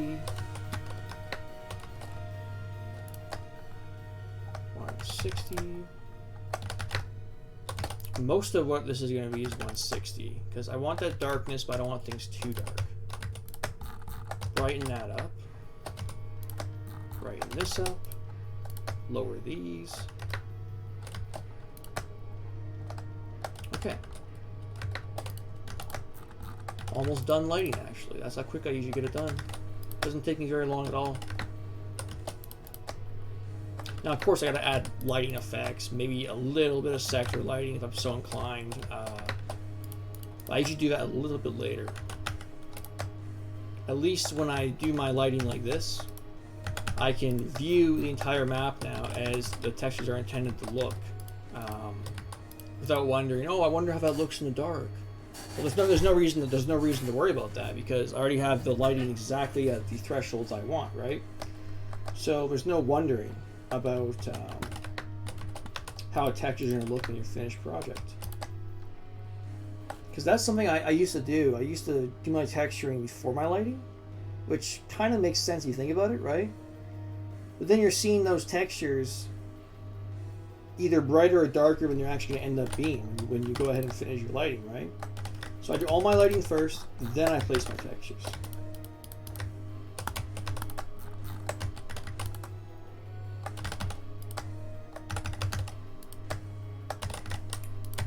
And it looks like I've got to do the contrast here. There we go. And there.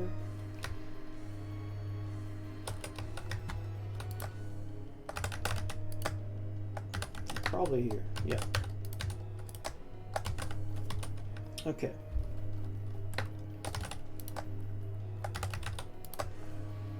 We're going to finish this region for the lighting, and then we're going to do a quick little sprint through, just make sure I didn't miss anything up, or miss anything.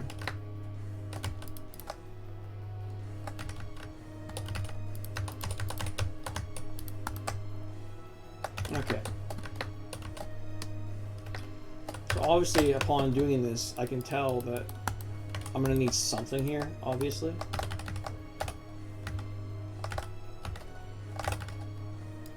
So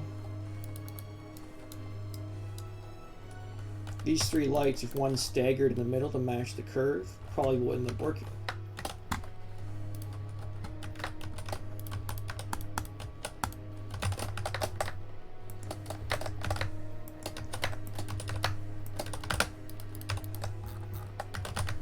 Okay, I'm going to add a little nub of some kind here, just so that I can place a weapon easier.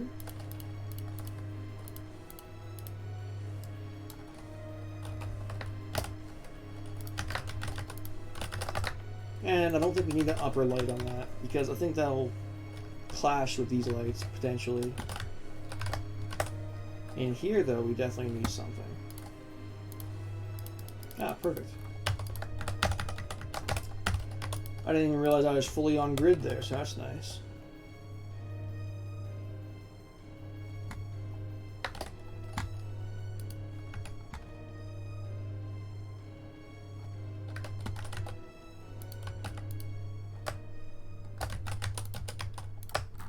Okay.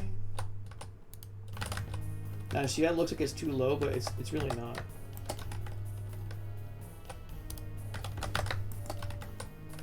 Doom guy can go just 8 units under 64, I believe, before he hits his head. Well, we'll test it when we run through there again, but I think it'll be fine.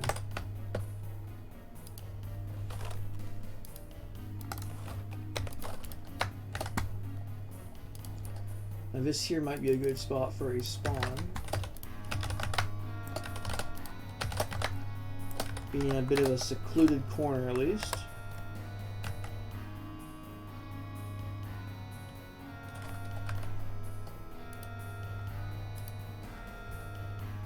Okay.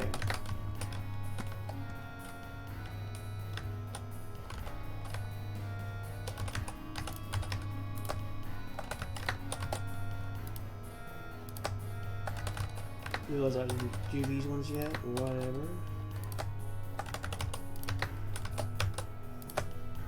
Okay. I gotta do the darker side because the east and west go dark and north and south go bright. And it's not up by much. It's like 16 units brightness up or 16 units brightness down, it seems like.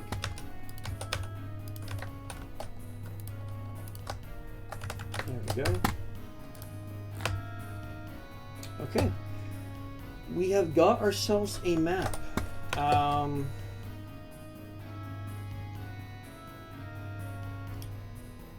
Let me just drop another light here, another here for accent. We'll do a quick run around and then we will drop into our border textures, which will take me no time at all. And then we'll get the main bulk of the texturing done, drop the spawns and items, and we are done. Sounds like a lot, but it's really not.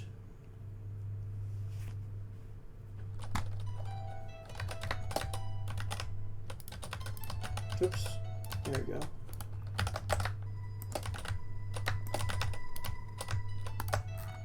Okay, crank that up. There we go. Any contrast here in our fix? No. Good. Okay, map looks good. Let me do a quick run through in GZ again here.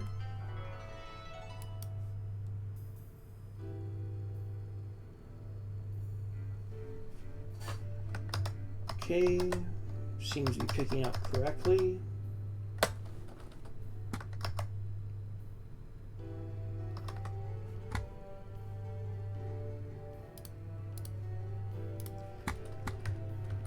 All right, let me just. Why is that green? Why did I pick green? Should have picked red. Anyway, it's an easy fix, but a little weird. A little weird of a choice on my behalf. Yeah, see, you can still fit underneath here. No problem. And now we've got a means of going up here. It's just going to make things so much easier. Okay.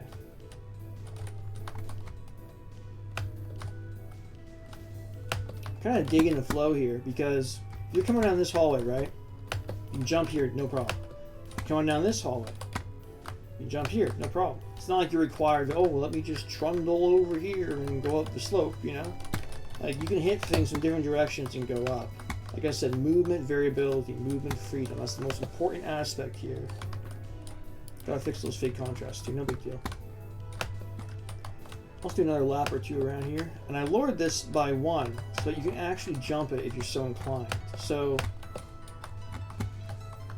I'm really hoping that's enough to make that area not annoying.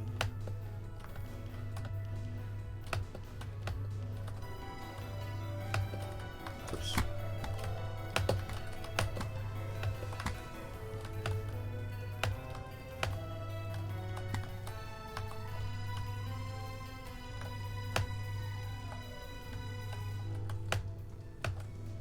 Okay.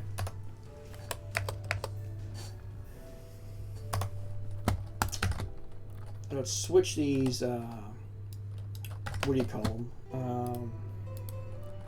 Particle fountains. Change those over to red.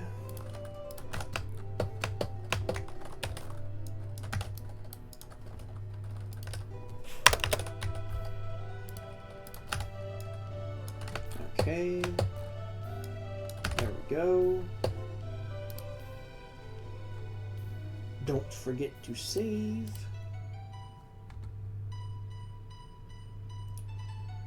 And it looks like I'm coming in just under 2 hours here so far, which means I am right on schedule. So that's great news. Because yeah, even though this is the first Twitch stream I'm doing, this is the 5th stream I've done in this fashion already. The other 4 are all on YouTube. They're still accessible on my YouTube channel. Yeah, first time on Twitch here. So far so good, I think. Okay, so let's get this border texturing done. Which, part of the reason why I put up with so much of that fake contrast stuff when I'm doing my curves is because when you curve a 45-degree angle at 88 degrees, you end up with these little 8 wide border areas, which saves you from having to go in and nickel and dime every single corner in your map yourself of border areas. So I'm just trying to find something that is basic enough that it can apply to the entire map visually. I might go with metal of some kind. Metal's usually a good bet for border textures. Let's try this. Nope, that's too busy.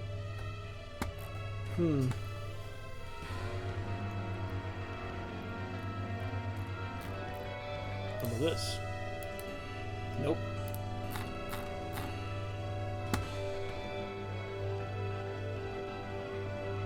Yeah, it might take me a couple seconds to find something I like here. Oh, this will work. Yeah, we'll go with this.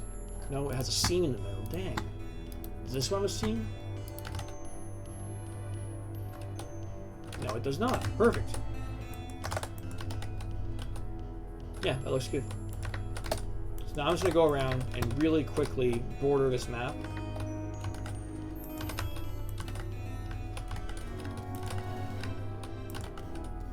Okay. Nope, we don't want that. Go in myself here every now and then and put something in when there's nothing.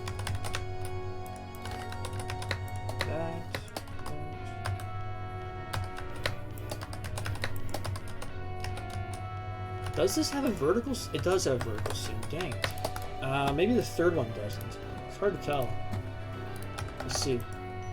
That one does too. Wow. Maybe I can find something better here. Possibly. Perhaps this? That works. Yeah, we'll go with that. Easy enough to rectify here.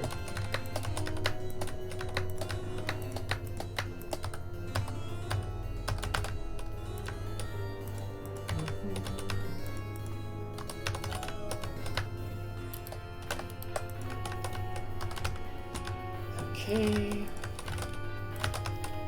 Yeah, framing everything in like this is going to end up looking nice. And then, honestly, I just go around and flood fill the rest. It'll look good. It's just a matter of getting this initial portion done.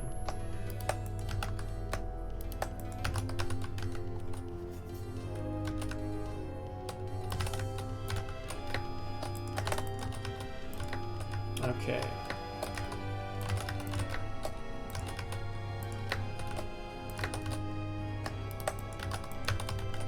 That looks good. Now this rusty gray is probably going to help pair my black stuff to my red stuff, because there's a little bit of an in-between. So that should make my life a little easier. Okay.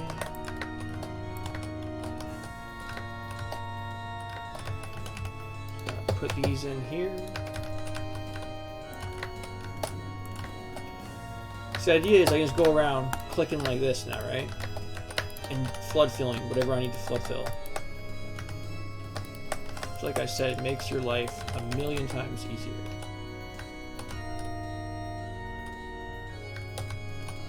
So I should probably leave this one how it is. Still. Oops.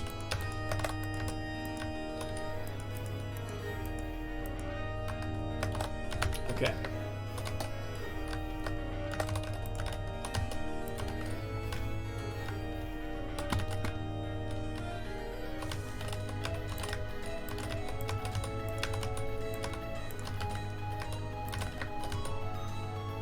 Now this part looks like it's time consuming, but it shouldn't take me any more than another 5 minutes, most likely. The reason I say it with such confidence is I've done so many of these, right?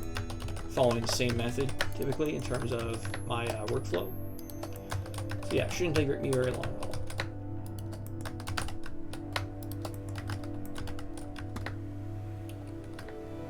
This will end up looking decent though, I'm pretty certain of it.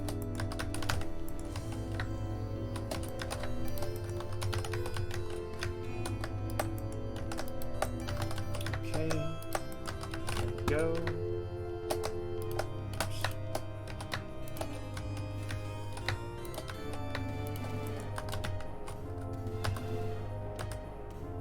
Auto align.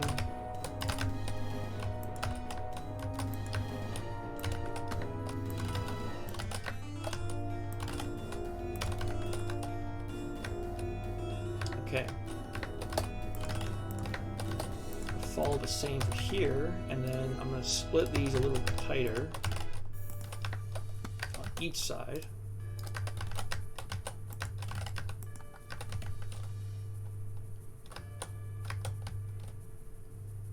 What do I do on this side? Oh, the bottoms, okay. Yeah, I'm trying to make sure that I'm at least following the same rules for each side of this geometry.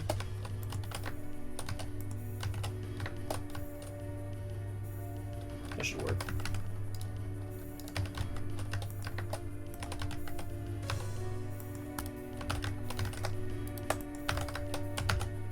Okay.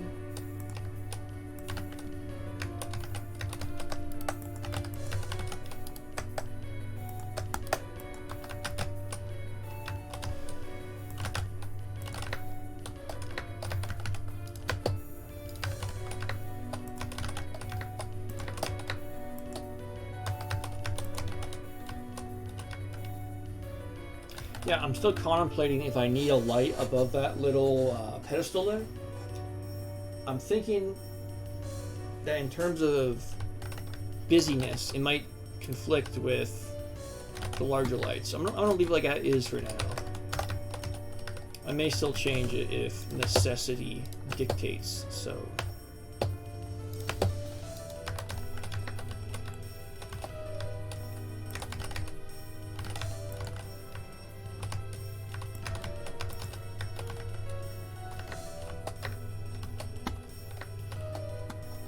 Okay.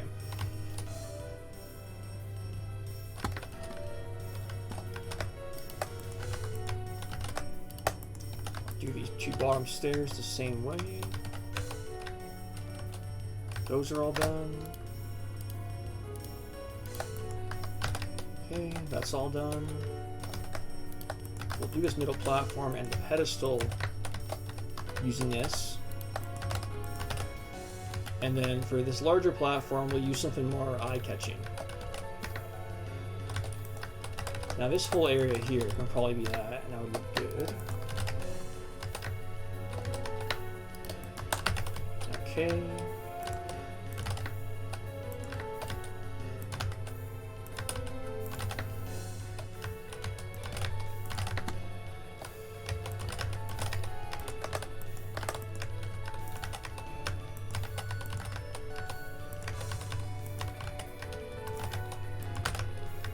Alright, almost done here now. I think this is the last region I need to do, so. Like I said, the map is not the biggest map. It's certainly not small, but it's not that big. So So getting these little nitpicky parts done isn't that difficult or time consuming all in all. Some maps I've made, it takes way too long to do this step. This one, not bad at all. Now I'm going to have to make some visual distinction between... Now let's probably leave it like that for now.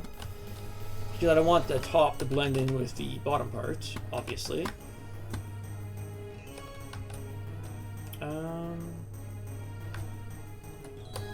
Right here and here. Here and here. And I place an additional vertice there. Which, wait, what did I do here? Did I miss one? Oh, there's no curve here. Right. Okay. Gotcha. That's even now.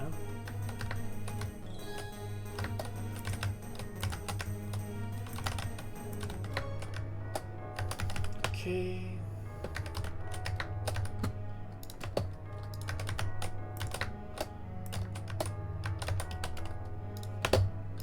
Just that here and here.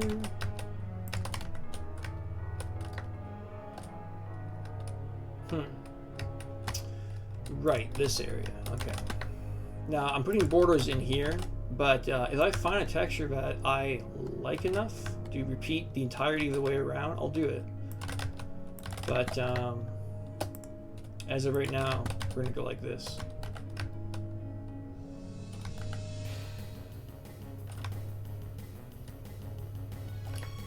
I don't want to mess around with any of this too much either. Yet, at least. Okay, this is going to be blood.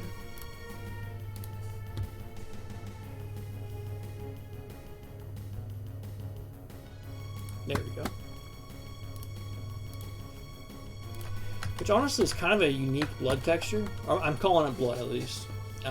Because it's much darker than your average blood texture.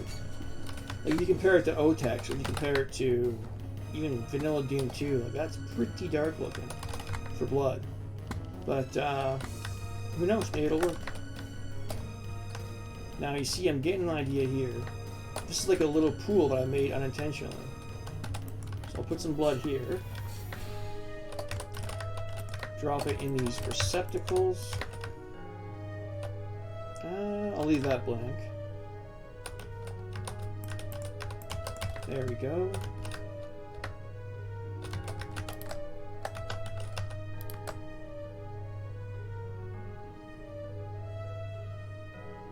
Oops.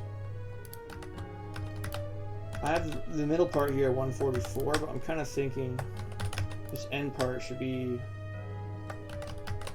in between. There we go.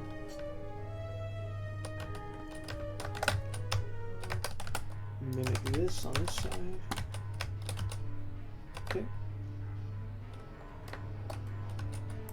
Frame the teleporters, I forgot to do. No problem.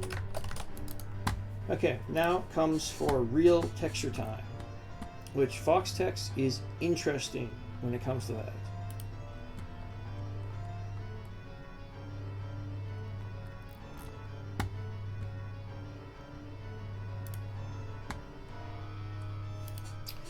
See, this will look nice.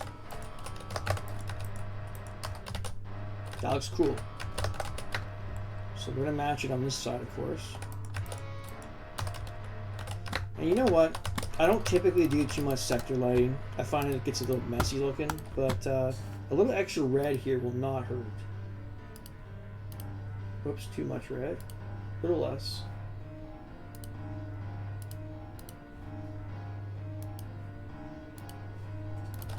That's better. Look at that. That's really nice looking. Okay. Imagine a little glow on that. We get something moving pretty quick there. So repeat the same here.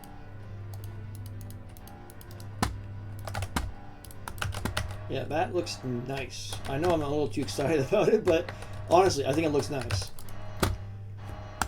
Now we're gonna do some kind of metal sheath thing at the top here, or I don't know. Maybe we can go with concrete. Yeah, concrete would be nice.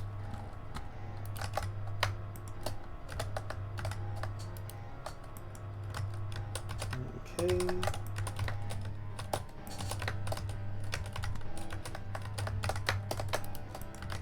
that's looking cool. Yep, great stuff. Just with those particle fountains pumping, it's going to look really neat. Now let's get some bricks going here. Some darker brick. Now, I kind of like this beat up look. Look at that. That looks great.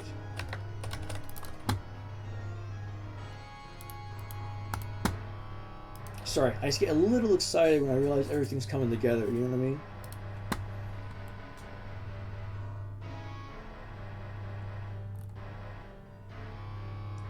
I kind of like these tiles. Or this. Yeah, that's better. That looks cool.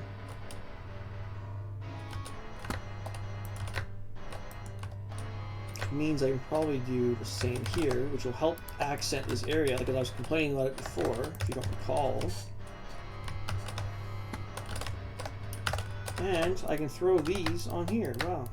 That's gonna look good too.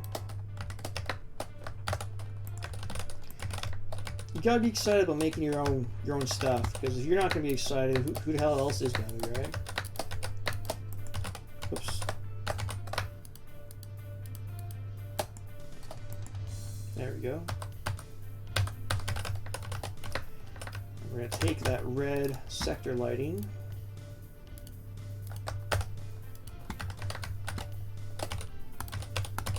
Drop it here. Oops, not quite there. Here. Ah, I copied the null property. Okay, whoops. Ah.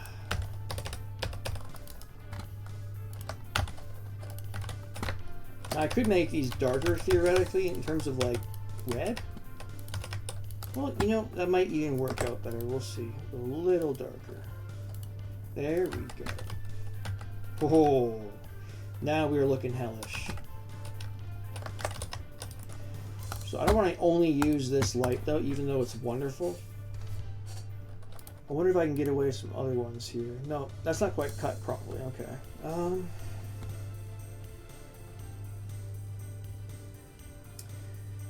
Anything that's just a straight line across would be nice, but I don't seem to see anything that fits that descriptor.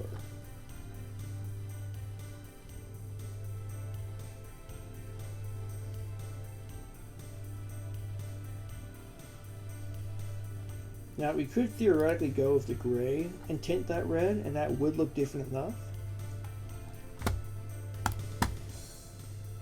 I'm almost thinking it might just be nice to go with the red the whole time, everything, and then just change the tone if I need to.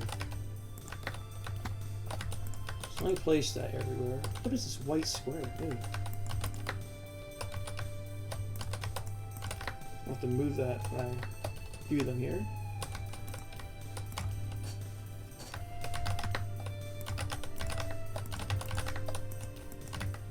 Okay.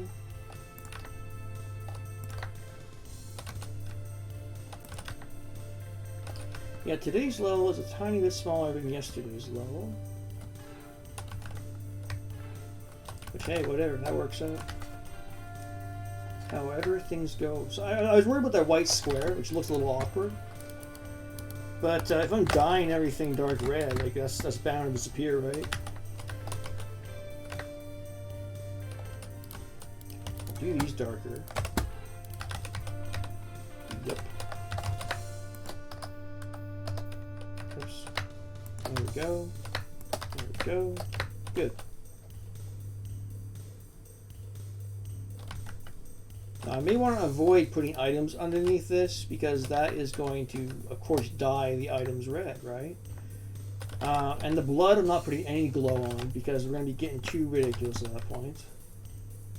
Plus, I want the lights to stand out more than the blood. The blood should just be background since it's so dark already. It doesn't make sense to make it super red, in my opinion. Which I guess is the only thing that's applicable right at this moment here. These will be slightly softer lights.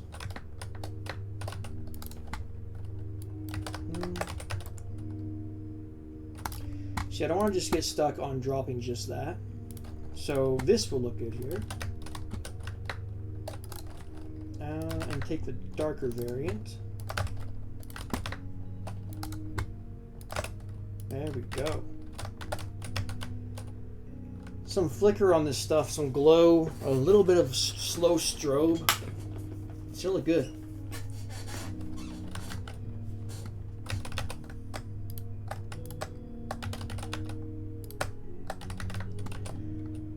Now for these poles here. Good to see you, Explorer. Yeah, that's pretty much what I'm doing. I'm you know, more or less, I'm just running through things, just checking stuff out as I go, feeling things out. You know, that kind of deal. The same thing you've seen 4 times already, or however many times you stopped by my YouTube streams. But yeah, no, it's good to see you. I am just trying to figure out the last bits here and then flood fill the rest. So it should end up looking pretty good. I don't know if this is going to work or not.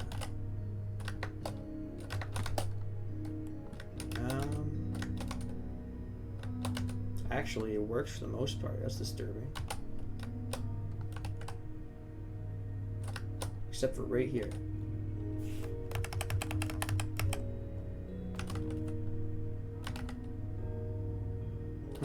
Probably something better I can do there, something easier, you know?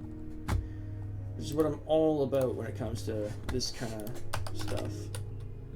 Does that look better? Let's see. Yeah, that's perfect. You even aligns correctly, which I'm surprised by.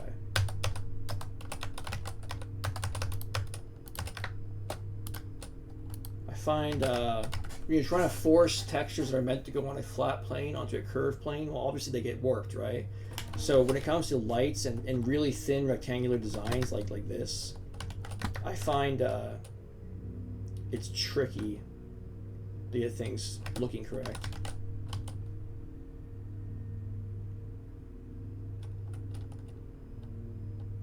Maybe this might help you.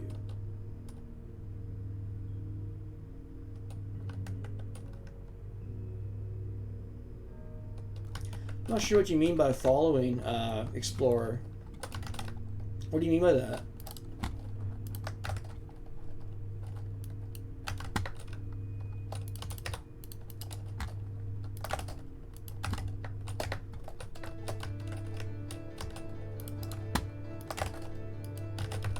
Oh, look at that. That looks good. That is what I want to see.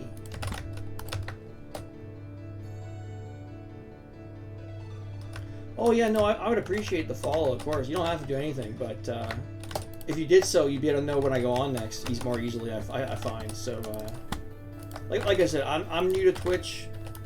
I gotta figure everything out as I go, you know? Right now, I'm just kind of flying by the seat of my pants, like, as you know, when it comes to my typical design philosophies, at least. But, I'm sure as I go along here, I'll learn Twitch a little bit better. Yeah, if you want to give me a follow, that'd be cool. You would at least know when I'm next on, then, you know, more easily. Because you already, you know, follow my Discord pretty closely. That's where I announce my streams sometimes. But getting some notification from Twitch would probably be easier, I imagine.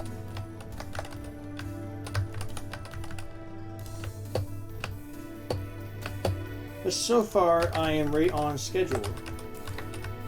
Which I know it sounds hilarious to say, oh, I'm on schedule for a map. Because map's supposed to be free-flowing and you know, whatever, right? But, if I'm doing it all in one sitting, I gotta be on schedule. I gotta be consistent. Which is why I do those practice streams on YouTube, because I needed to get something going, you know?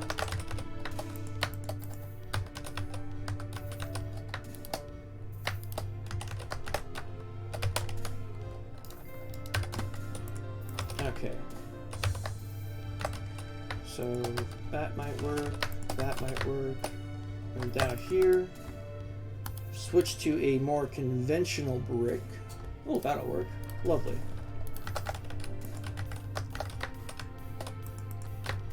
Okay.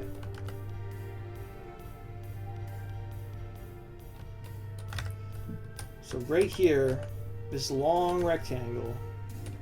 I'm getting a bit of a long light idea here, a long light field.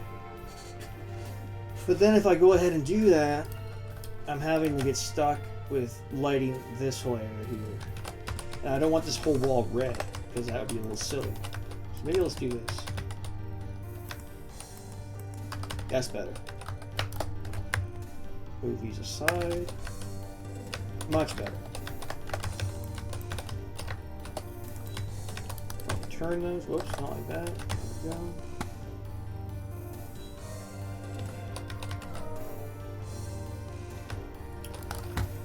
Okay, take this color here.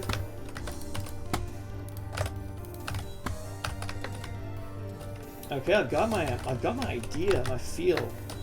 Just a matter of flood fill now.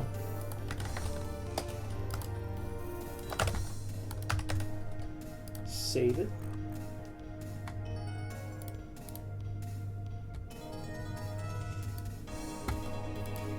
Okay.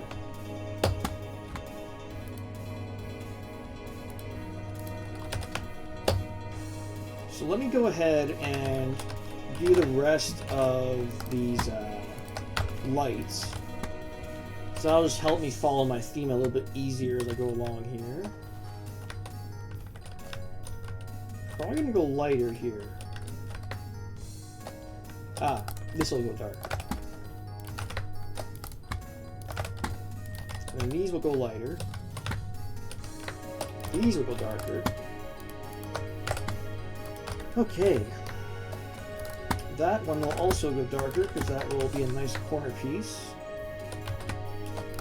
And now for the light stuff.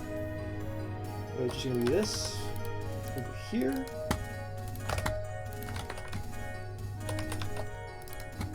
Right here. I'm doing this one because I'm dropping a computer monitor in here. And I don't want the whole dang thing to just be crimson red. So.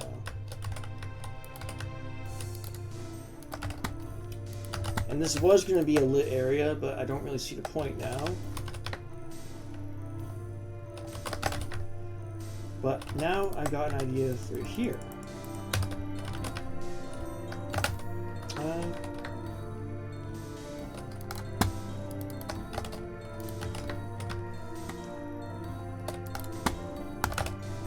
So I've got an hour left for my scheduled streaming time here. That's no biggie to me. I'm sticking around until I finish this, which I'm coming up on now, almost. I'd say... Oh yeah, actually I would say another hour's work, so I'm right on schedule. So far, so good.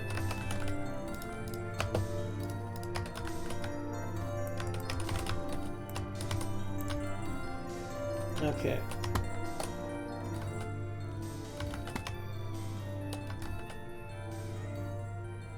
Now the idea here is to not get too repetitive. Well, that's the idea of every map essentially, right? But I don't want to be just dropping the same brick texture, you know?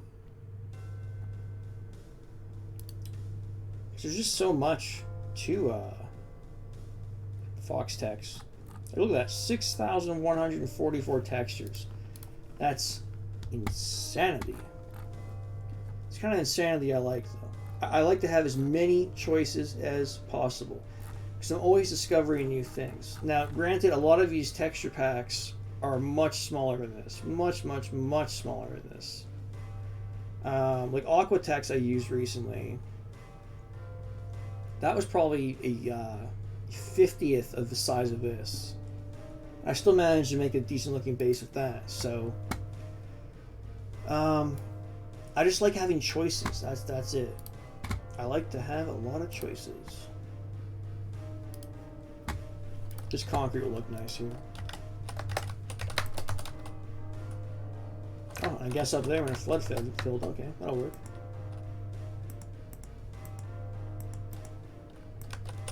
Sometimes there's a happy accident, you know what I mean?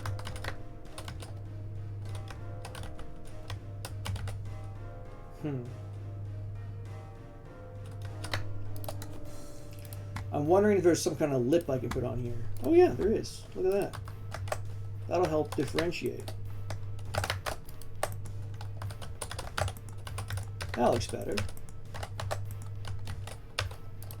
Fix the contrast here and here. Okay, might as well do that. Add a little extra color, a little extra brightness. Never ruined anybody's day before, I don't think. And this, I'm gonna need to go with some kind of flat.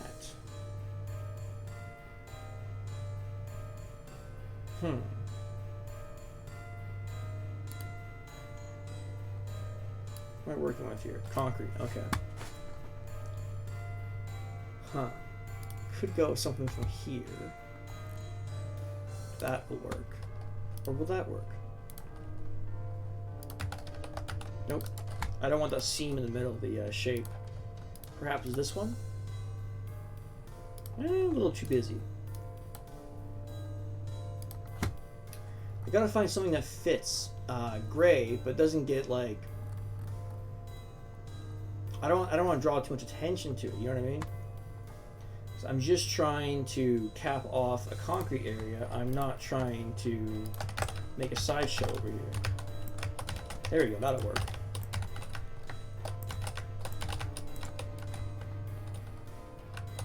Okay. That'll also work for these. Like I said, we'll be mixing a little bit of gray into here. Right there, right there.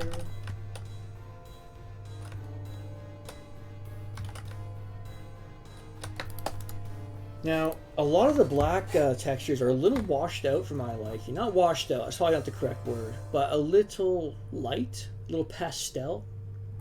Whereas a lot of other texture packs, your black colors are like very dark, you know? So I'm just trying to see what I can get away with here.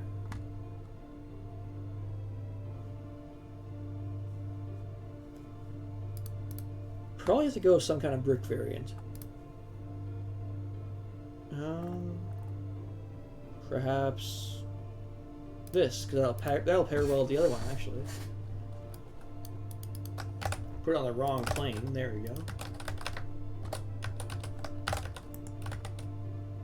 And probably in there. And here. And now I can probably frame the rest of this gray easier, because this will also match this. This brick texture will match that, which is nice. Because I've placed that there, I can now go there. Makes my life easy.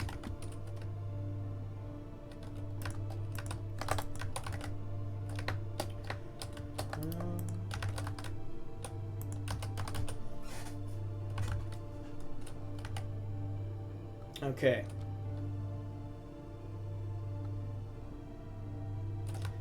These corner pieces, I have to find something really flashy. Probably something red. Maybe... Oh, that's weird. Maybe this. Oh, it's a bigger pattern than I thought it was. It might not work. Actually, it might work. But I kind of want those squares flush. Perhaps there's a better alternative. Perhaps this will work. Nope, same size squares, dang. Maybe this one. That actually looks nice. A little bathroom tile-y, a little mosaic-y, but actually pretty nice.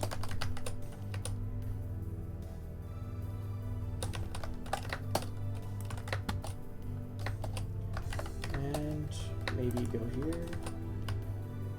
No, that's too much now, so I gotta find something else for here. Huh.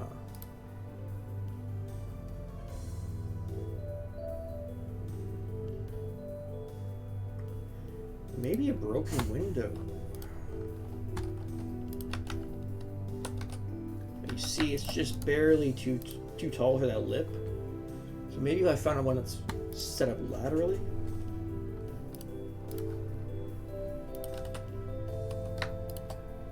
Well, I suppose I can rectify that by just raising this whole area by 8. Doesn't even look bad. Yeah, there we go. Now we're aligned.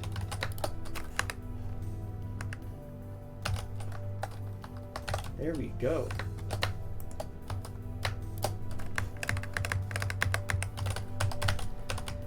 Okay, adds a little extra flavor. And then we'll go with light red here. Oh, that's gonna look good. That looks, you know, not gonna look good. It looks good already, in my opinion. So, let's see. Save it. Take a brief overview of it, just to make sure I'm not missing anything obvious.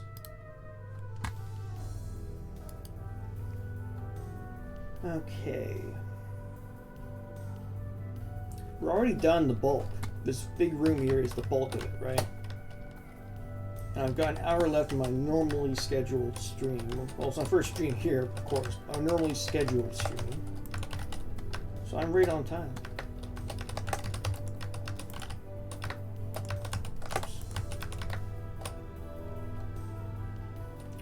Should I switch this to this? Yes, I should. Yep. Now I need some kind of, not boring metal, but something with a very laid back pattern. Not any of this. It's too busy for this area. Not bad textures, just too busy for that area. I'm leaning towards black. So I've done a lot of red in this area now. Oh, that looks kind of nice. Yeah, that looks nice. Oh yeah, the way the lip comes down, but it's the same color. Great, that looks great. Yep, there we go. Knew I would figure it out eventually. Suppose I gotta follow all the way down here. But then you don't match. Maybe if I went here, and is there a lateral one?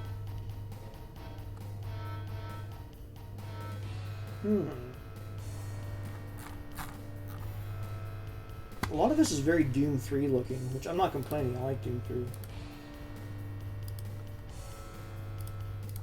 There we go. That looks great. That's what I'm talking about. Okay. Nice rivets. Who doesn't like rivets? I mean, come on.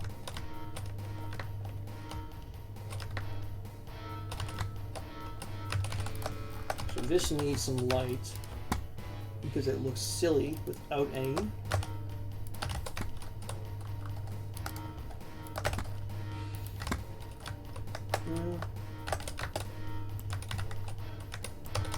Okay.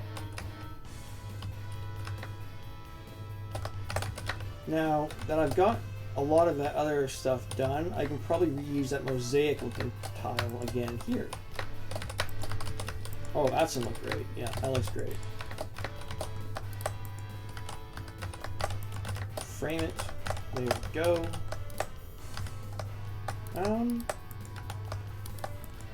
Oops. Yeah, why not? That'll work.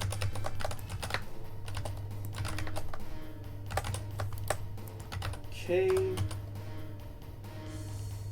kind of thinking I don't even need the frame on the side here. Like, why? I guess flush, or, you know, you see it right through the rectangle on each side. Well, almost.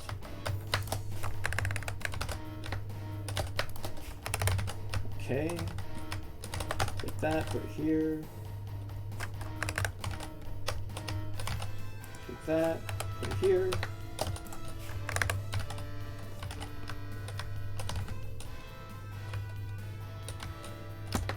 Alright, this is looking good.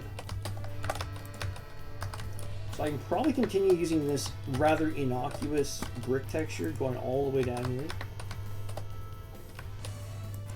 I just think it'll work. I'm not loving that metal too much. There's too much going on. Perhaps go with this one? That's better. Yeah, that's better. Nope, not that though. Okay. Take this. here. This.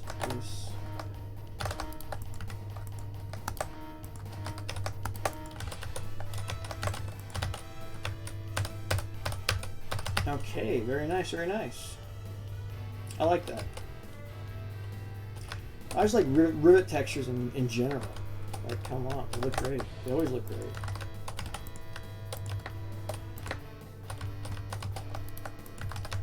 Okay.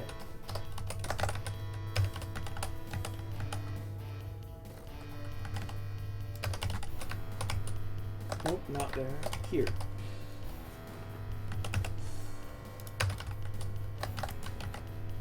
Okay. I take this and go down this whole hallway. Yep. Now I need something like, not cheerful, but like bright here. Like something that's gonna catch your eye. Almost hurt your eyes, you know what I mean? But I'm not gonna go with just that light texture again, because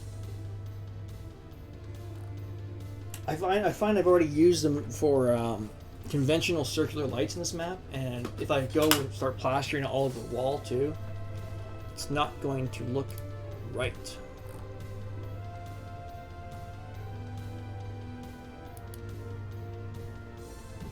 Maybe something just modest like this would work. Or is that too modest? No, it actually works. Okay. Wow.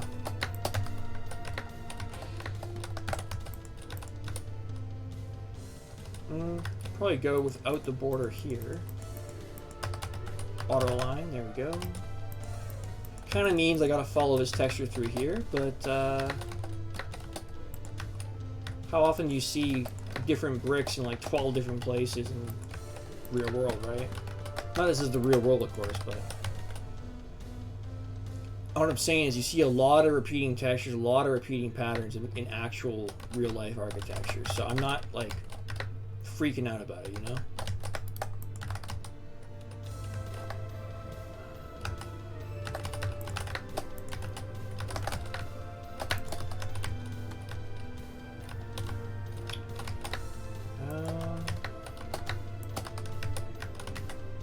That works.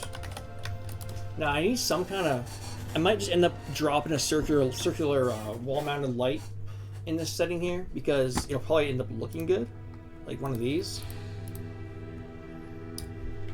But I kind of wish there was some tech-like textures or something. Because there is one Doom texture. I haven't used any Doom textures yet, so I've got some liberty, you know. I'll drop in whatever that great security monitor one is. Under metal, I think, right? What? I'm talking about that little one with the like the 4 monitors on it. Can't remember where it's at now. Oh, it's right here. Never mind. I found it. No worries. Got a little bit of red. Kind of disguises it. Is that a Doom texture? Is that not a Doom texture? You know what I mean?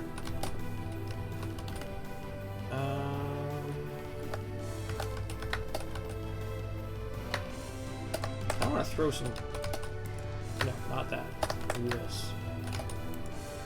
Nope. That up there works, though. And that down there kind of works. Lower the wall temperature. There we go.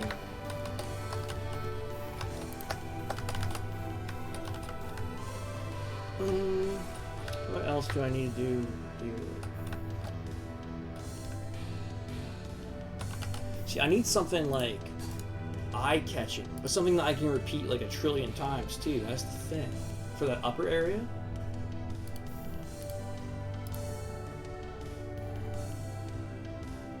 I'm thinking maybe some of this lateral concrete.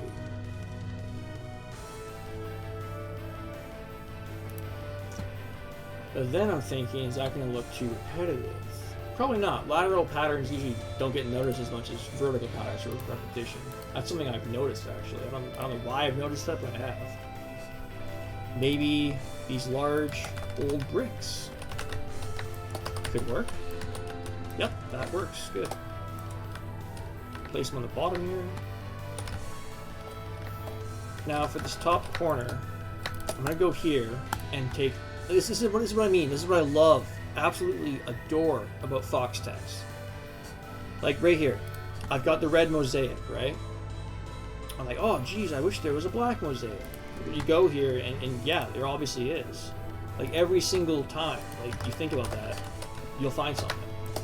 Which is really different from most texture packs. Most texture packs, you're gonna have a green variant of this, and that's it. This pack, you got white, black, red, orange, yellow, teal, white. I said white. You know what I mean, though. Like, whatever theme you're desiring, you can essentially accommodate with these different colored but identical patterns, you know? Now here I'm going to do repetitive red lateral concrete. That MIDI is very high pitched, good lord. There we go, I fixed it.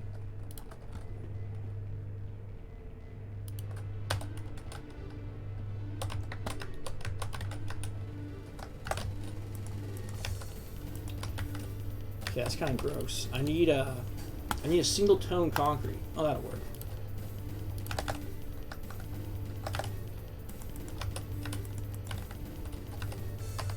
Okay.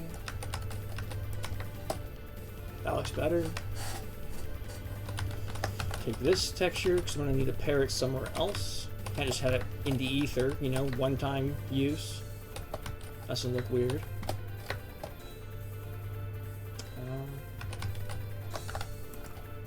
Probably better off like that. Yep. Oh, right. I got it once.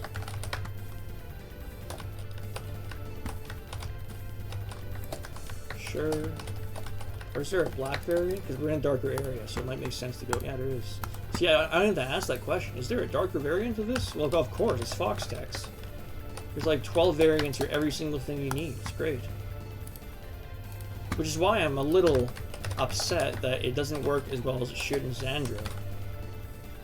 Because it's obviously made for, you know, it's not Doom palette. It's made for more modern implementations, right? Like GZ Doom, LZ, whatever, right?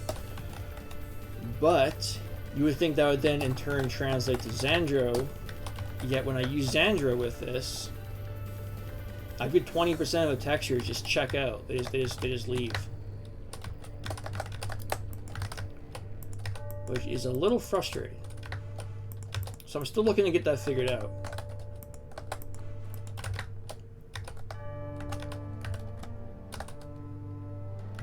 And I'll move that here. Connect that here. So I need a border. There we go.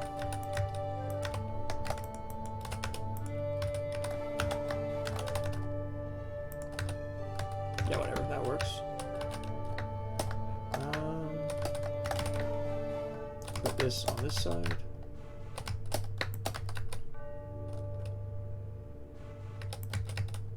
No, there's too much going on there. The same idea.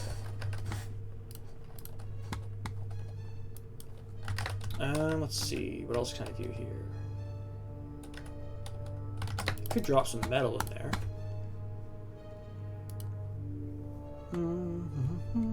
What do I have that's metal that works? See, red might be a bit of an eyesore because I'm already dropping red light, you know? But this might work. Nope, I thought it was like a grate, but it's not. It's like a rivet. Look for more of a grate, really. See, that's a mid texture. I can't use that. Is this a mid texture? It's not. Now that looks kind of cool. Doesn't it look kind of like it's layered? Like there's like 3 or 4 layers of this metal sheeting kind of. That looks very cool. Okay.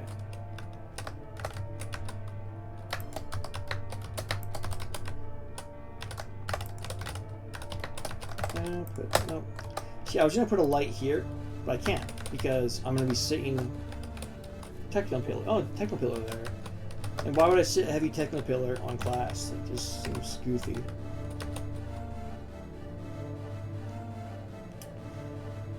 What am I missing here? Should I continue this out, or will it look bad? It'll look terrible, okay.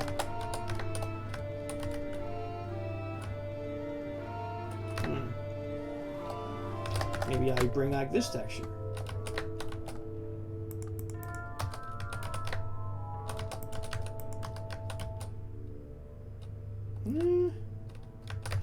It'll work. I just gotta drop a vertex where I should be dropping vertex here. Right here, here, here, and here. Now if I frame this better, it's not so ridiculous looking. Okay. See, that looks fine. There's nothing wrong with that. That looks good. This middle section I still might want to alter because I've used that texture too much in a similar vicinity. This might work. Although those bricks are going to be in line with the ground. There we go. Maybe a little bit more.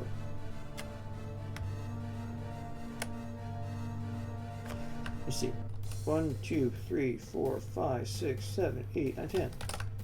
1, 2, 3, 4, 5, 6, 7, 8. Oh, perfect. Yeah, we're good. We are good. That looks decent.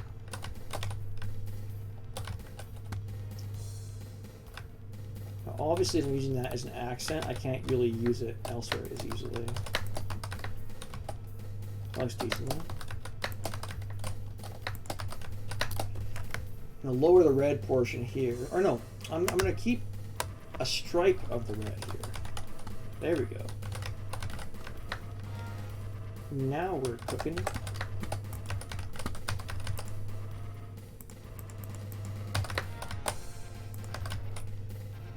Okay.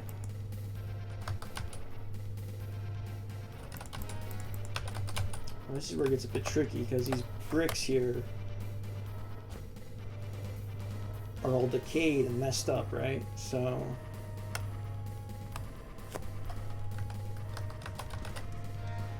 that's better.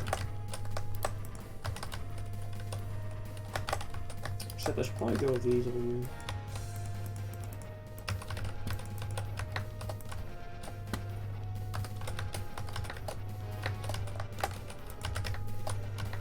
Okay. Obviously need a separation here because there's two different types of bricks going on. We don't want them to fight.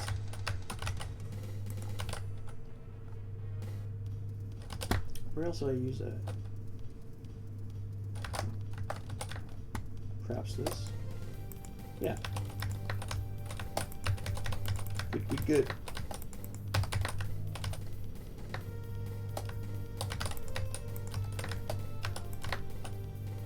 And I could drop these here, or I could do that.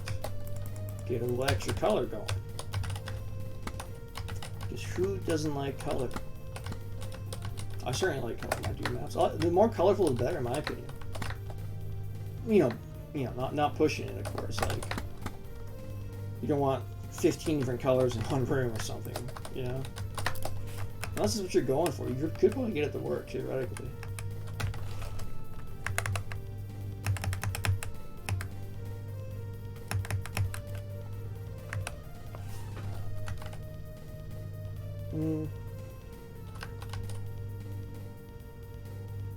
Is that even?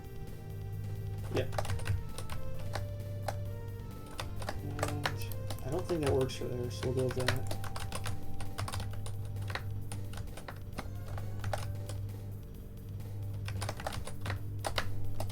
We got too much red there, so we'll go with this different brick, which we're going to have to adjust. There we go.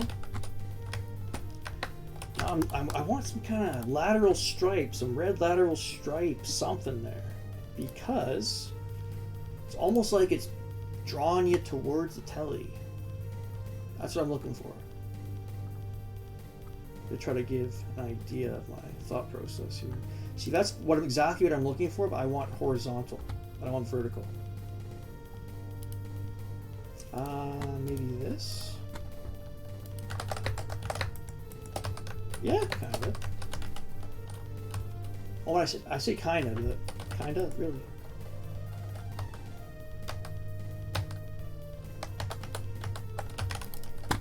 Switch this around to 0 so that it's contrasting visually with this more.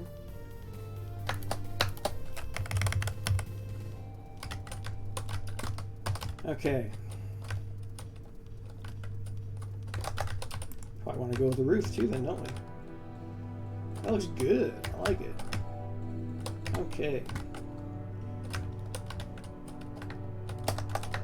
Go with this metal floor here, because why the hell not? It'll look good.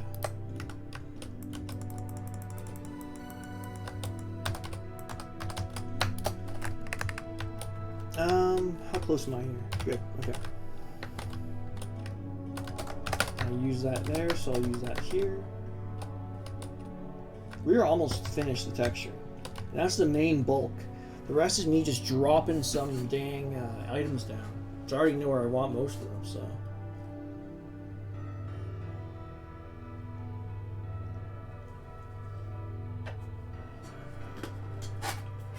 So I got like 8 minutes left here. This isn't a speed map. I'm gonna go till I'm done, of course. But I'm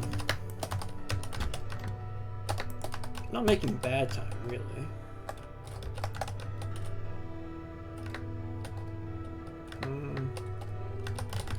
See, some of this is lacking over here.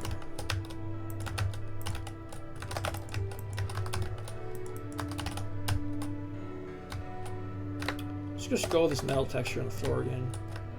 It's a good bet.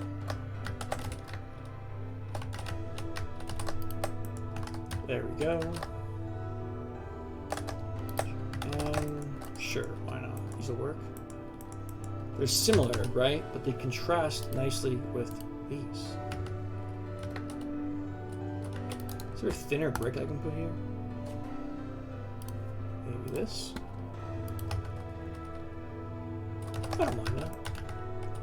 Although we should probably go with red. And it is so nice to be able to say that. Because any other texture pack, I'd be like, oh, I guess I'm up the creek here. I don't have a red variant, right? But like with Fox Tex, there, I locked in some red, because of course it's red. Of course there's a red variant, right?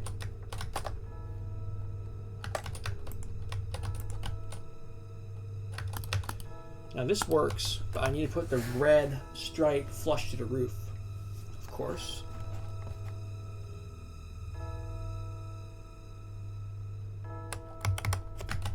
I should have probably scrolled the other direction, but hey, it's the way she goes sometimes. Some broken windows here.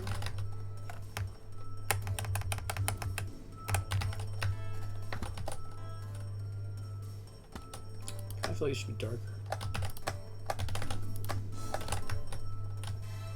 Okay.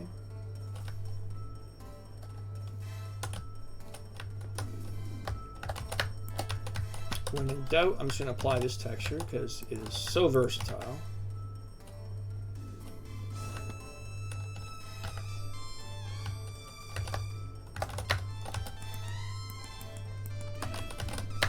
And we're going to switch this to a darker variant because I know there is one.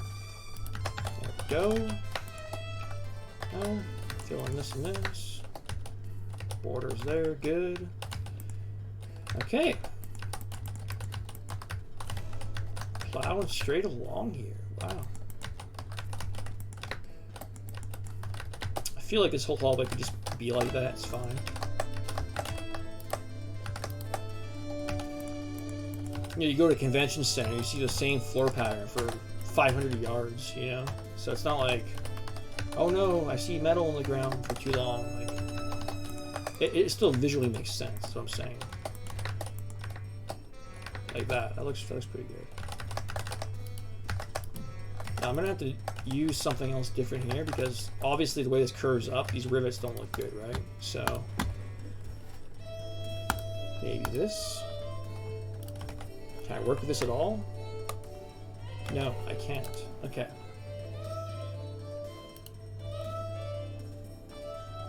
Perhaps this? Nope, that's the same one I was using. Dang it. I need something innocuous, like not too flashy, you know? Ooh, I like this. Now that's... still does not look good.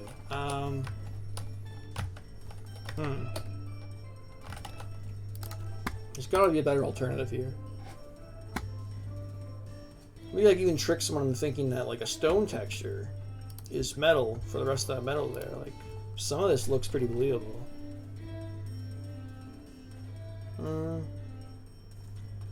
But you see, like, if I went with like... Oh, this is tricky. Why did I get stuck with this here? What do you think? Maybe I can do something else here. So you got this text. Oh, same problems here. Okay. Does this look terrible? Not really. Maybe I'll go with that. Or perhaps there's a gray alternative. No, does not seem like it. Oh, maybe this will work. Could work.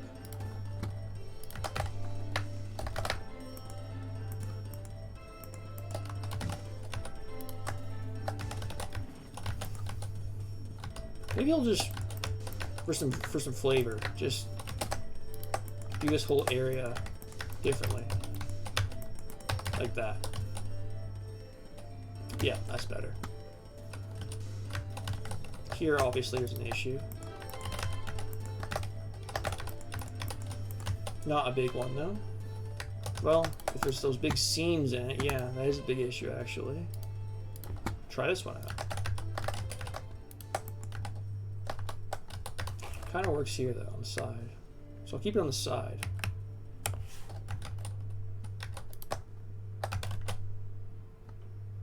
Okay, actually it looks pretty snazzy.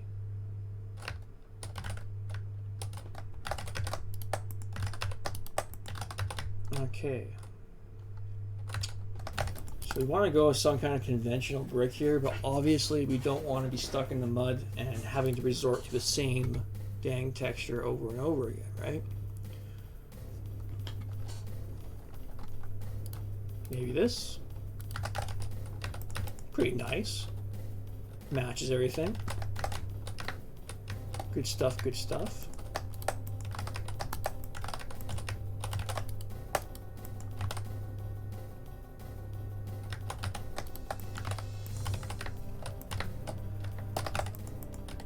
Okay. Just a little bit more.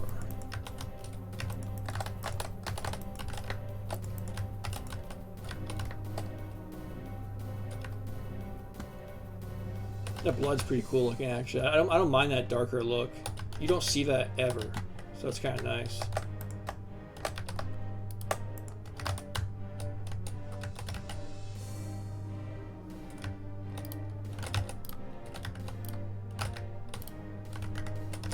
Just realized I can add a little bit of visual symmetry by putting the last step of each of these in rivets. This will be different, of course, though. Okay. These brick textures are never going to properly completely align, but guess what? Nobody's ever going to notice. Nobody is ever going to notice that these brick textures are not perfectly aligned. Horizontally, of course. Vertically they are perfectly aligned. Horizontally, slightly off. I just don't think anybody's going to notice that. It's not like a, ooh, I'm being lazy. Like, I just don't think anybody's going to ever notice something like that. Brick textures you can kind of get away with not fully... what do you call it? You don't have to sit there going like this all day, you know?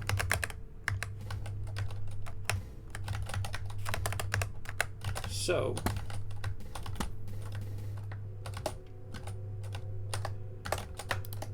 here and here.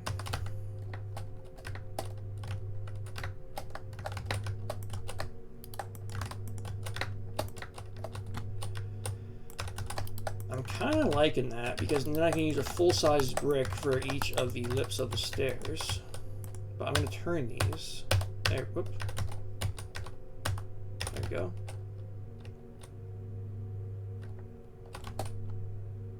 I think it's a bit too much of the roof going on, maybe? I don't know. Gives me an excuse to drop this here, which looks good. Kind of helps contrast a little bit. There we go. That's much better, I think. Should probably add a border in the corner just to be smart about it, you know? There we go. That looks good. So this is all done. Or, you know, done in quotation, because who knows yet. That looks good, that looks good.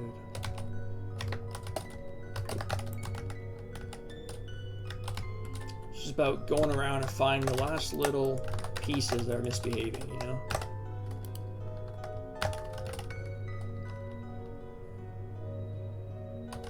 Ah, there we go. Okay, so I gotta figure out something for this roof.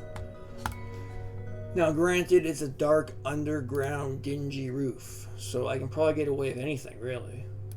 Might just drop some big concrete blocks. There we go. Is there a darker version of this? Or should I go with this? That's too busy. That's better.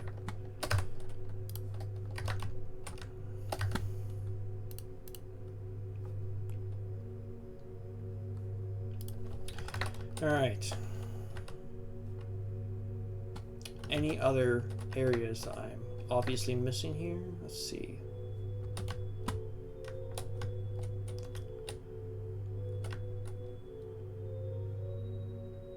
I don't believe so. I think I got everything. For the most part. I'll notice more crap when I go through it, of course, but for the most part, I think I've got most everything. Sector lighting I use pretty moderately. I didn't go crazy. Which is tempting to go crazy with sector lighting, let me tell you. I actually had a jungle level that in the first version of it, I used the green sector lighting over the entirety of the map. A very slight green sector lighting, but it made everything look puke. Because like I was constantly re-dyeing items, different colors, with the green, of course. So it just did not have a nice look to it. Okay, so we got the theme done, everything's done here. We're at 5 o'clock. So that is, how long have I been at this now? Just over 3 hours, so I'm doing well. Last little bit here is doing some lighting effects, which takes like 20 seconds. Dropping all my items in, which takes probably another 20 minutes. So I am... It's going pretty good. Oh, thanks Explorer, I appreciate it. Yeah, so far this is my fifth go in a row at doing a completely random map, and seems to be working out. Seems to be working out as a concept so far, at least.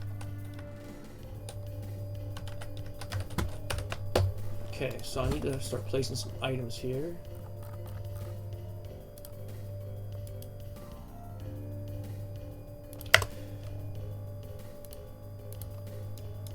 Now, I don't get too hung up on, oh, this goes here, you know?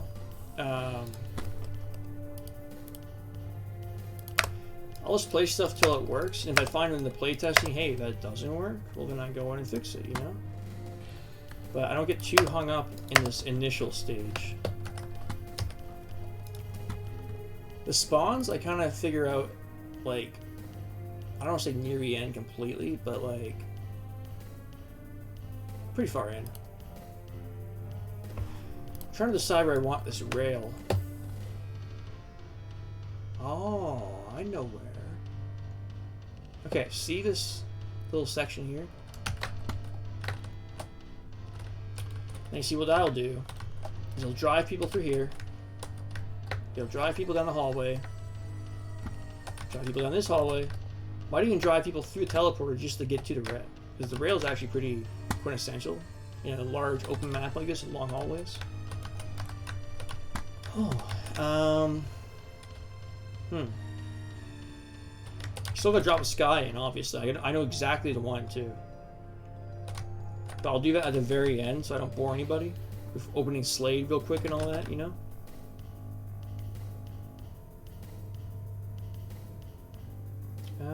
Okay.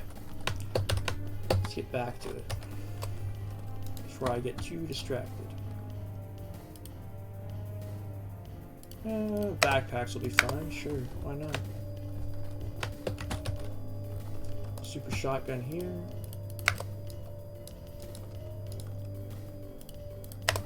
Here. Now I'm going to copy this and drop it in a few locations I want to spawn. Like here would be good. Yep. And I don't normally put a spawn in the same room as a typical, you know, is your teleporter and all that. But here, I'll show you my perspective for it in a second. If I drop a spawn here, you know, Bob spawns in, and Jim comes through a teleporter. Well, like, you got all of this crap in the way, right? So I don't think Bob's at that much of a disadvantage, really. So I think I could theoretically put a spawn here, no problem. Now here, I'm going to put a rocket launcher because I want it to be optional. I don't want to force anybody to start with one in this particular map. Okay, I'm going to add... These are completely useless, of course. They serve no purpose other than aesthetics, but putting a little bit of blue, a little bit extra blue around that supercharger will look nice.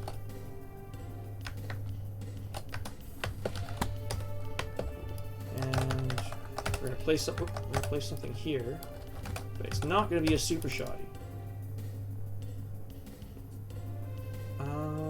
Chain gun, yeah, chain gun, why not? Get rid of that. Change this to a box of ammo. Is this the Mission Impossible theme? Like, Doomified? Oh, some Memento Mori too. That's weird.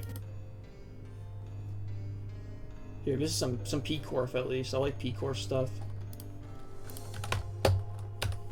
Makes some very fun middies. The stuff he did in Paul's Deathmatch pack, that's some fun stuff. Yeah, I used a lot of those in my original, admittedly not that great single-player pack. When I first started mapping, I used a lot of those from Paul's Deathmatch. Really fun. Really upbeat, really happy sounding, you know?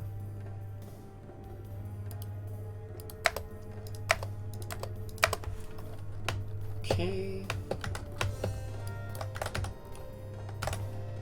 Now I want to place a plasma, but I certainly am not placing a plasma directly adjacent to the rail. For obvious balancing reasons, right? Like, I don't want to drop someone of another 200 cells for no reason. So this is the perfect place for a plasma, right here.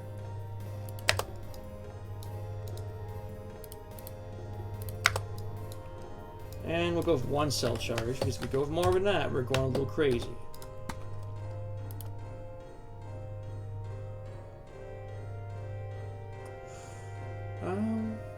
Yeah, probably another super shoddy. I don't think I'm making that a spawn though. This will have a box of rockets. This will have a box of shells. Very good.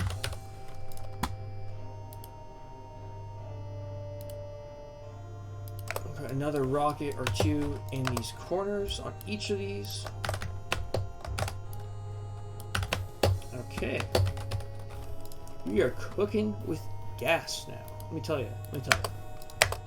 I always like getting close to the end because I can see everything and it's exciting, you know? You get excited about your own maps? Well, yeah, definitely. You gotta get excited about your own maps. Who doesn't, right?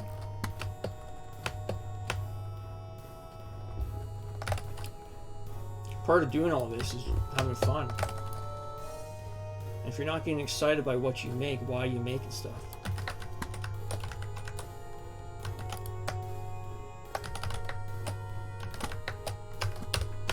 I can almost see like the battles going on already in this map.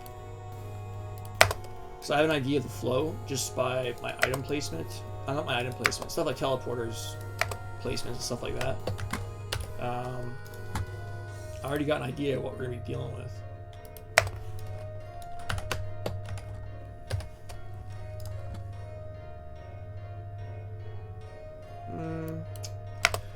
When in doubt, a single rocket will do, usually. Whoa, what happened there?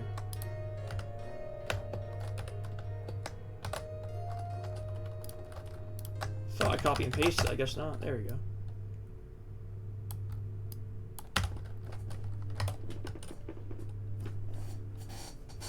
Yes, that is a statement I can get behind, Explorer. If you're not your own biggest fan, you're doing something wrong. Because you should be making maps exactly to the specifications that you desire, for stuff that you like. Because it's a given that you're going to play your map at some point. It's not a given that other people are going to play your map at some point. So you might as well get excited about your own stuff. Plus, well, how passionless would it be to not be excited by your own makings, you know?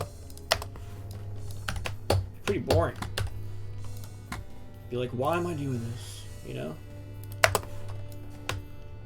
But at least if you are enjoying yourself, then there's no time lost at all. Like I've sat here for how long now? Let's see, 3.5 hours almost, but like feels like I could have been here for 15 minutes. And I've been yakking the whole time. So yeah, things are going pretty well, I think.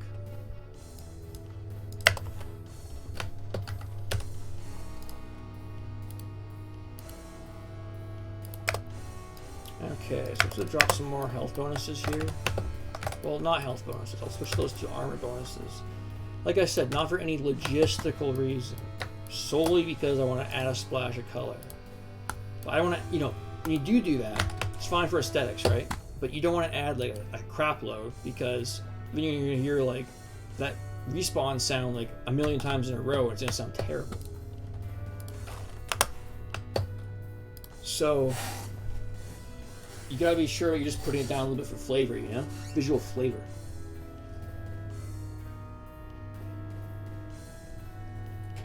Sorry, just had to grab a sip of my drink there. You know what? I'm feeling another plasma. Like, what the hell? Why not, right? And a centralized plasma location will actually be pretty fun.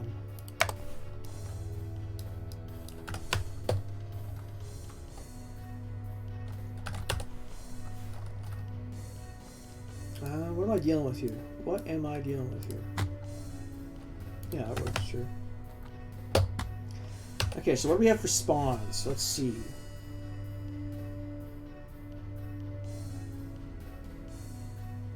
Well, yeah, it's funny you use that word because of the whole deathmatch flow, right? There's deathmatch flow, and then there's all kinds of other types of flow, but flow specifically in deathmatch refers to like movement throughout a map, essentially. And the relation of that in relation to your item placement and everything else.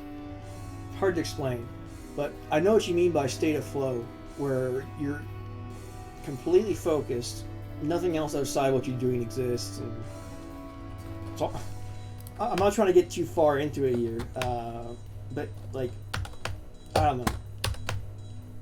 I do agree with you in terms of trance. It's very calming too, to be fully involved in something and not thinking of anything else that bothers you in life, whatever. So in that case, yeah, I do agree. Yeah, I would say I'm in that state a lot when I'm doing this kind of thing.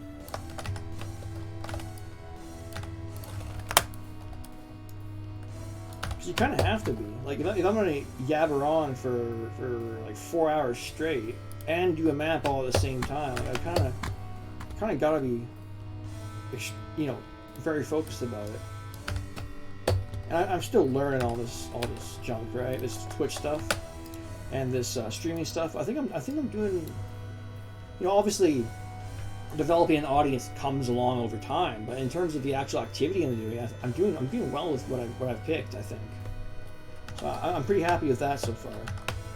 even if I've only had like a few people show up to my stuff thus far, it's just the actual speed mapping or sitting down and knocking one out in one sitting is just nice. I like it. I think I'm doing an okay job with that.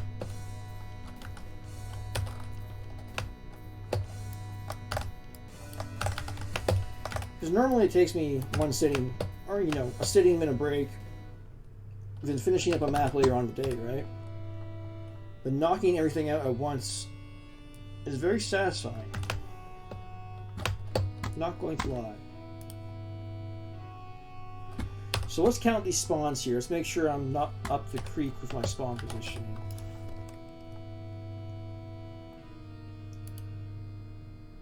I was going to put stim packs there. I already got stim packs there. Shotgun shells, sure. And then there's going to be a couple more places I'm going to drop a big pack of ammo. Not because it's going to drive anybody's movement, but because, hey, there should be some ammo there. Like flying out of this teleporter, for example. And flying out of this teleporter, for example.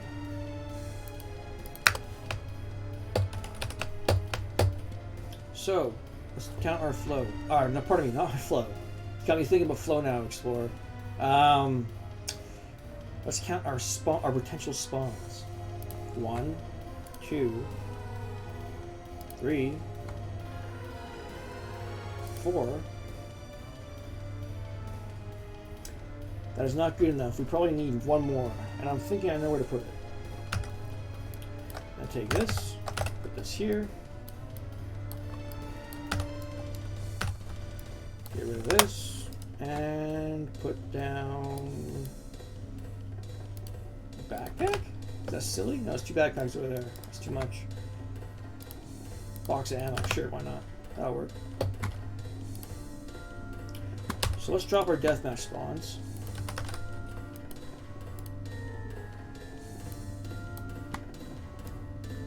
One.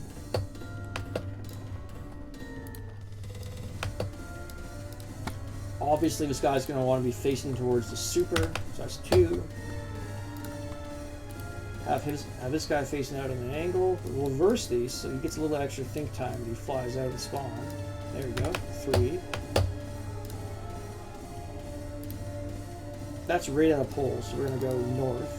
4. So let's just figure this out. 1, 2, 3, 4. That's a chain gun. We don't want that. We don't want that. And we're probably going to go this. But we're going to go south so these guys that are in the same hallway aren't going to encounter each other. So he's going to look south as well. And then I'm going to drop a couple more loose rockets.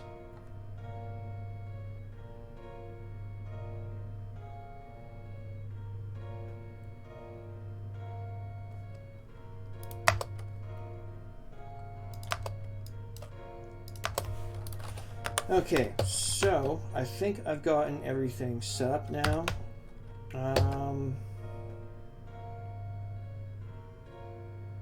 I may do a brief run through my level again in GZ.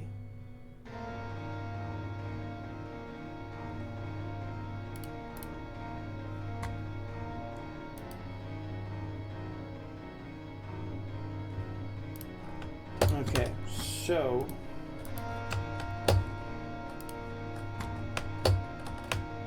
yeah, this is finished. Look at this. Completely finished. Oh, besides the sky. Oh, one moment here. Let's get that done.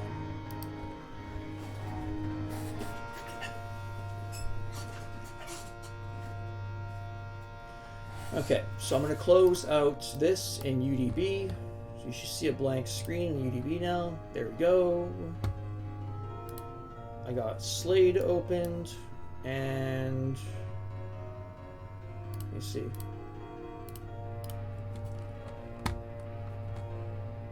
I gotta turn Slade on. There we go. How nice is that?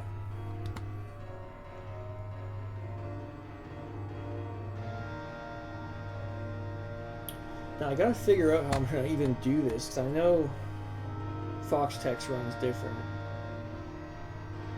I may have to check an existing example, but we're already at the end of the mapping stream essentially, so yeah, you know, I'll get that sky done before I quit out, of course, but this might just take a couple moments here.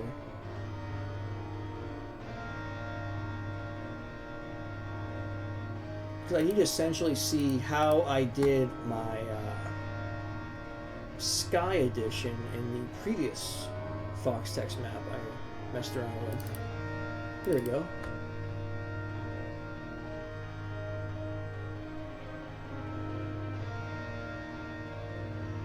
Is it this?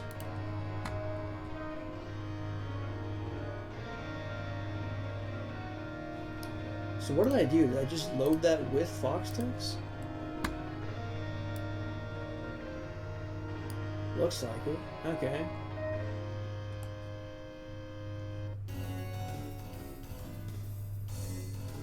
Weird. Alright, so I guess let's take a look at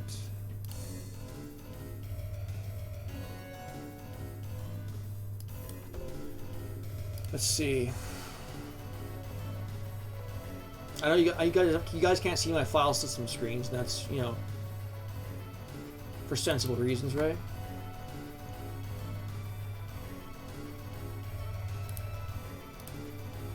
There we go. So I'm going to take the existing junk from this earlier pack and drop it into here and load it as a resource, and that should populate the sky correctly.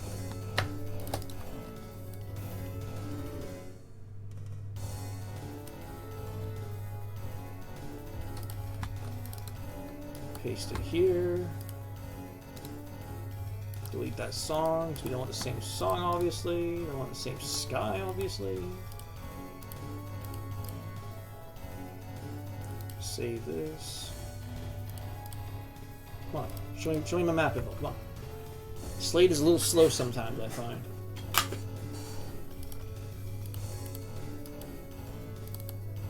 There we go. So what am I calling this? I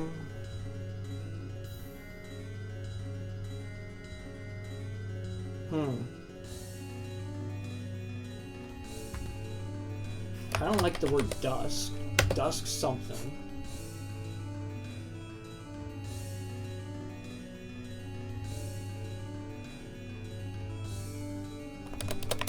What about something like this? Destiny Dusk. That sounds cool. I'm gonna go with that, because why the hell not? Anything I can change it later. It's not like anything's ever set in stone when it comes to this kind of stuff, right? So that's set. Should we exit that now? Yep. That is set.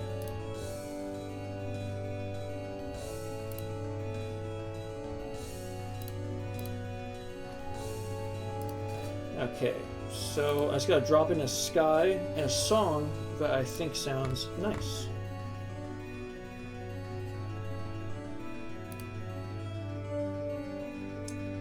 So let's get that sky in here. Do I need this anymore? No, I do not need that. Okay. I wish I was a little more familiar with Slade. Like I can obviously rip through UDV stuff like easily, but like Slade, I need some extra tutorials on that at some point down the road, you know?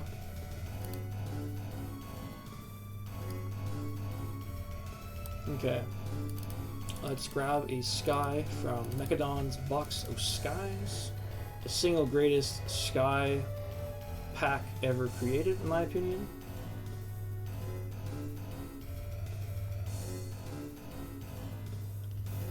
I need something like...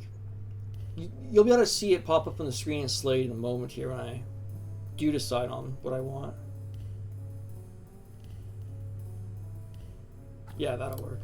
That's very nice. Rename it to S1. So the sky is set now. Last thing is to drop in a song, which I already know exactly what I want, so.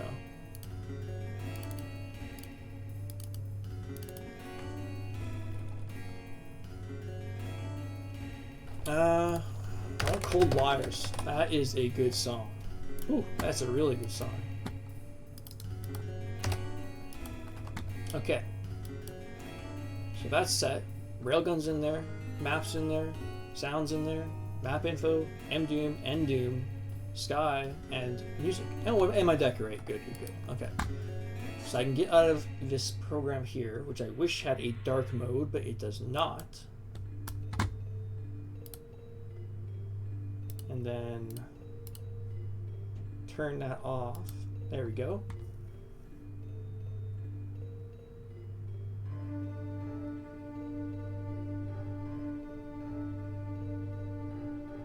Ultimate Doom Builder is the editor that I use. Explorer. See, I'm on it right now here. What I was referring to was Slade for like the the inner workings editing. That's something I wish I knew a little bit more about. You know what I mean?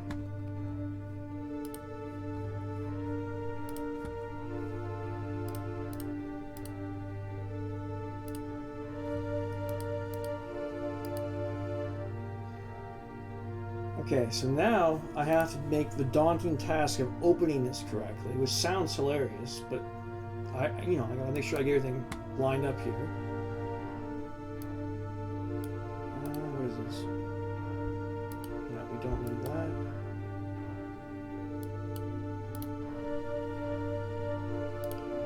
And I have to load this as its own resource now, which seems redundant, seems silly, but that's the only way that Sky is gonna populate.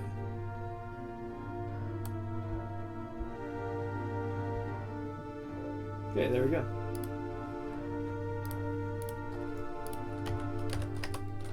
There we go. Look at that. Woo! That looks nice. That pairs the blood so good. Okay. Oh no, I agree, Explorer. Yeah, that's it's great for like I said, all the inner working stuff. It's just I wish I knew more about how texture lumps worked, how texture 1 and 2 differ, how P names works. You know what I mean? But no, it's an integral program. It's absolutely important that you learn that stuff eventually if you're trying to do everything on your own, you know? It's one thing to join a project and have someone else do that for you as a community leader or something. It's another thing entirely to go in and learn all that stuff for yourself, I find. So it's a little daunting, but it is what it is. Okay, so I just gotta drop a lighting effect here, or 2. Or 3.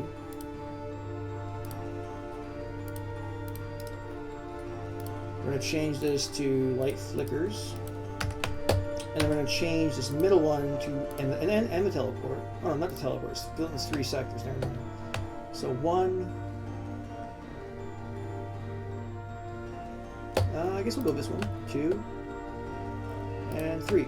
We're going to set these to glow.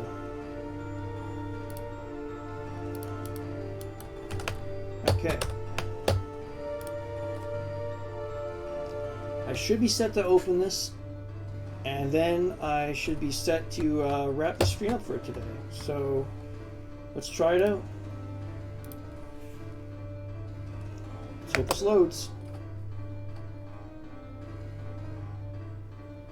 Looks like it. Look at that. That looks great. Once again, tooting my own horn, but who the hell else is going to, right? You got to be proud of your own stuff that you make, because you know. If anybody else on Earth sat here for 4 hours and made a really nice map in that time period, or even a map at all, then that's something to be proud of, I guess, right? It's not bragging, it's more like, oh, I'm surprised I was able to do that, you know?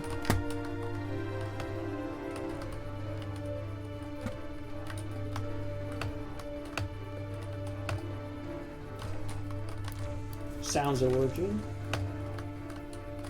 Just gonna check the music's working. Sounds like it. So yeah, these first couple streams I do. Oh, my voice cracked there. Jeez. These first couple streams I do, of course, are going to be a little sparse in terms of participation, but so far the gimmick I'm doing is working. I was able to complete all 5 of these now all within the scheduled time period, without much effort, really, in terms of being stressed about anything. Or worried, oh, I'm going to get it done in time, but am I going to get focused enough time? Well, it all seems to be working out on that front. So now it's just a matter of working at it until a few more people will come check it out, you know? Which, it's not all about that. I'm enjoying myself. Like I said, I would be mapping anyway. So pressing the record button and then mapping anyway, it's not that different. I'd be spending the same amount of time a day drawing up a map. So yeah. This looks like it's working pretty dang well. It looks good. Now, sky really complements things. And having it only at this point and everything below not having a skylight or anything serves to make it a bit more exaggerated, I think. These teleporters are great in terms of movement. So